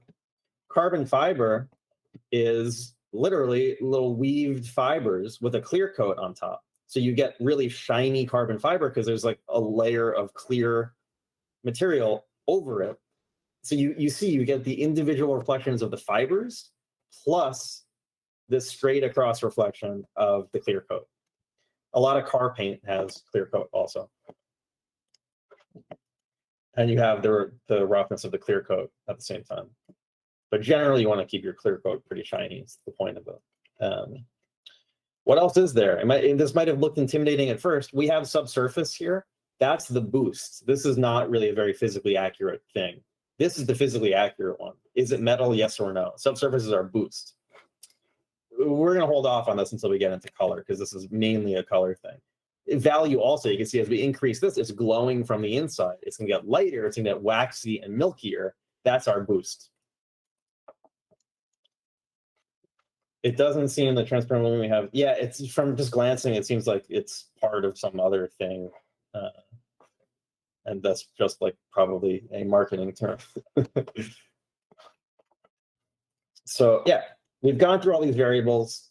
The most important thing here is really base color, metallic, roughness.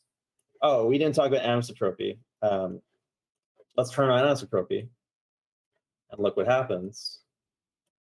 You see how that gets stretched along the surface? It's now simulating it having a bunch of little fibers running across this. So if you have hair, you're going to want to turn that on.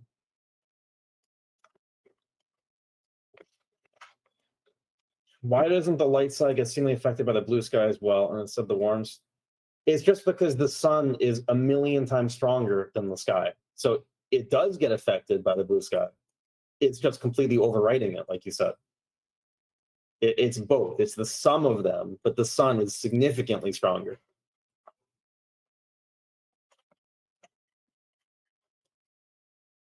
Does anybody have any questions? Next week, we're going to go into color, and then we'll jump back into Blender.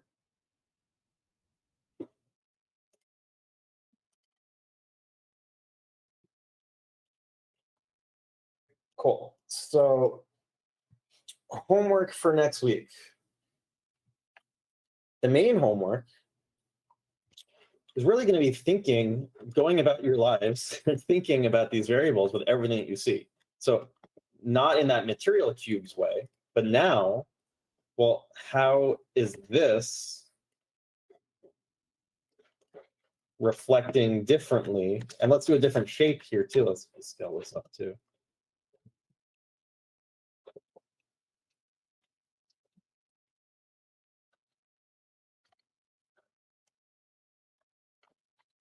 So you see how all of these materials here are reflecting the same environment. That's the same picture of the sun as this, but we're adding different kind of variables here that we're affecting.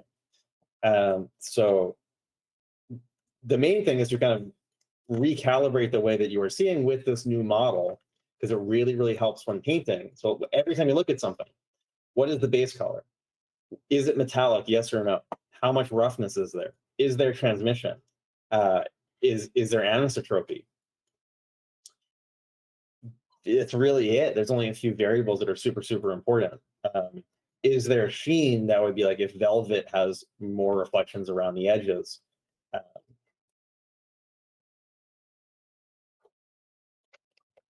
The other thing is that the roughness, yeah. So the goal really is to become to incorporate some of this Blender stuff like into your brain while you're painting, to become a little bit of a render engine. The other thing is that the roughness of something again is the micro surface roughness. So if we were, say, painting a lemon, let's turn this into a lemon. Well, we got to add some color to this. So first, now it's way too shiny to be a lemon, but first, you know, there's macro bumps on a lemon.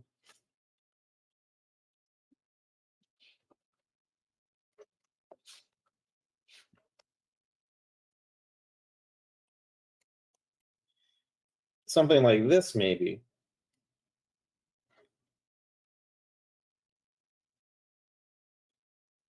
So you see how just by adding that texture onto this, we've broken up the reflection? Because just like an anisotropic reflection, each of these little bumps is reflecting individually like their own little spheres that are happening. Microsurface is the much, much smaller reflection. So here, if I increase the microsurface roughness, those reflections eventually average out. So we have like a macro kind of bump to this, and also a microsurface roughness. That's another thing to keep in mind. So yeah, kind of like the big breaking up of this is going to be from the actual kind of macro texture, the macro roughness. Okay, so back to the homework. Paint more from life, paint in full color, and think about constructing the light. Think about constructing the light as if you were, just as much as you're constructing the form. Okay, so let's think about what we can do.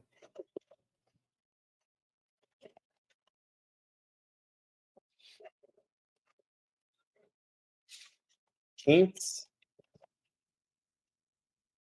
a variety of materials from imagination.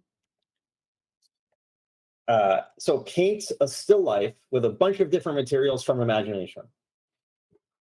This is something that I assigned for Justine's color class. I can quickly kind of show you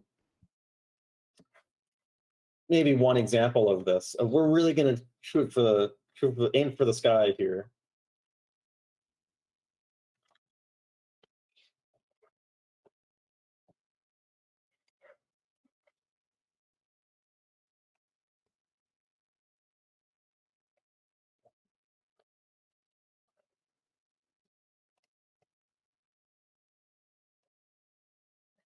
Okay, one second.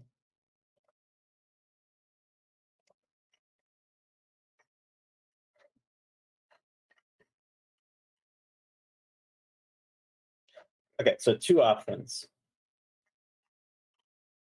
Multiple options, maybe.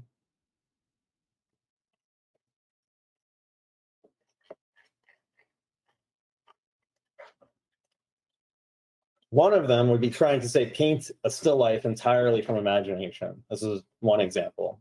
Let me find.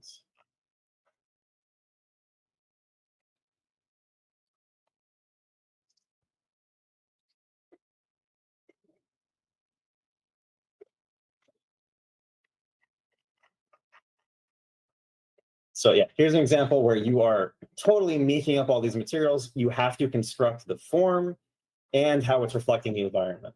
Here's an example of like a paint over of one of this. Say this ice cube here is not really reflecting things in the right way. There's not enough kind of diffuse reflection onto the surface. This has more diffuse reflection onto the surface. So this is the kind of stuff that we'll be doing next week for paint overs. So still lives with a variety of materials, totally from imagination. You could be really creative with this. You could have these be on a volcano, or it could be in a snowy field, in a forest. Really push yourself to make this as difficult as you possibly can. And it shouldn't be perfect. I'll probably have trouble painting over it and critiquing it because this is very difficult. The other thing you can try is, if you are going to be working from life, paint what you're painting from life from a completely different angle. You could even do this from movie stills. Or that's more of a drawing assignment though. So keep this from life. If you're gonna do something from life, rotate everything around so you have to reconstruct the light from a different angle. You can see here, like from this angle, this knife is reflecting the blue of this. From this angle, it's reflecting the yellow of the lemon. You have to think about the path that the light is taking, the path of these reflections. So very difficult homework. This is really supposed to be hard. So variety of tools for imagination. In under one light source, you can switch up the light source. Yeah, let's keep it to that. I don't want to get too complicated.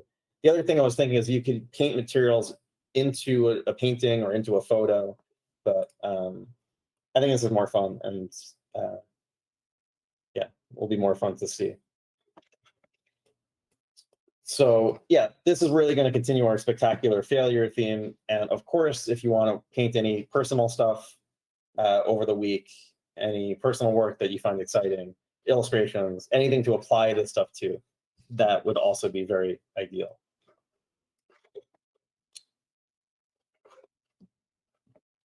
Okay, I'm trying to think. Yeah. So then, yeah, next week we'll go into color a bit more, and then we'll really kind of tie it back into our personal work. We're gonna also, hue shifting is gonna be a big part of next week.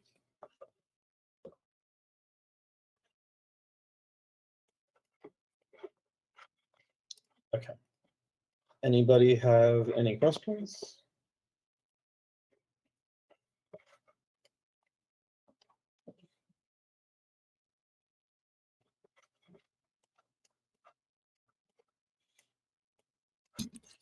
Would you please send us this PSD file that you made today? This one, yeah.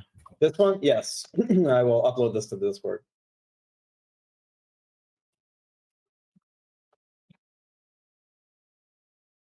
Yeah, I'll do that right after. Okay, awesome. Yeah, if you have any questions, you can post it in Discord over the week. And yeah, I'll see you guys next week.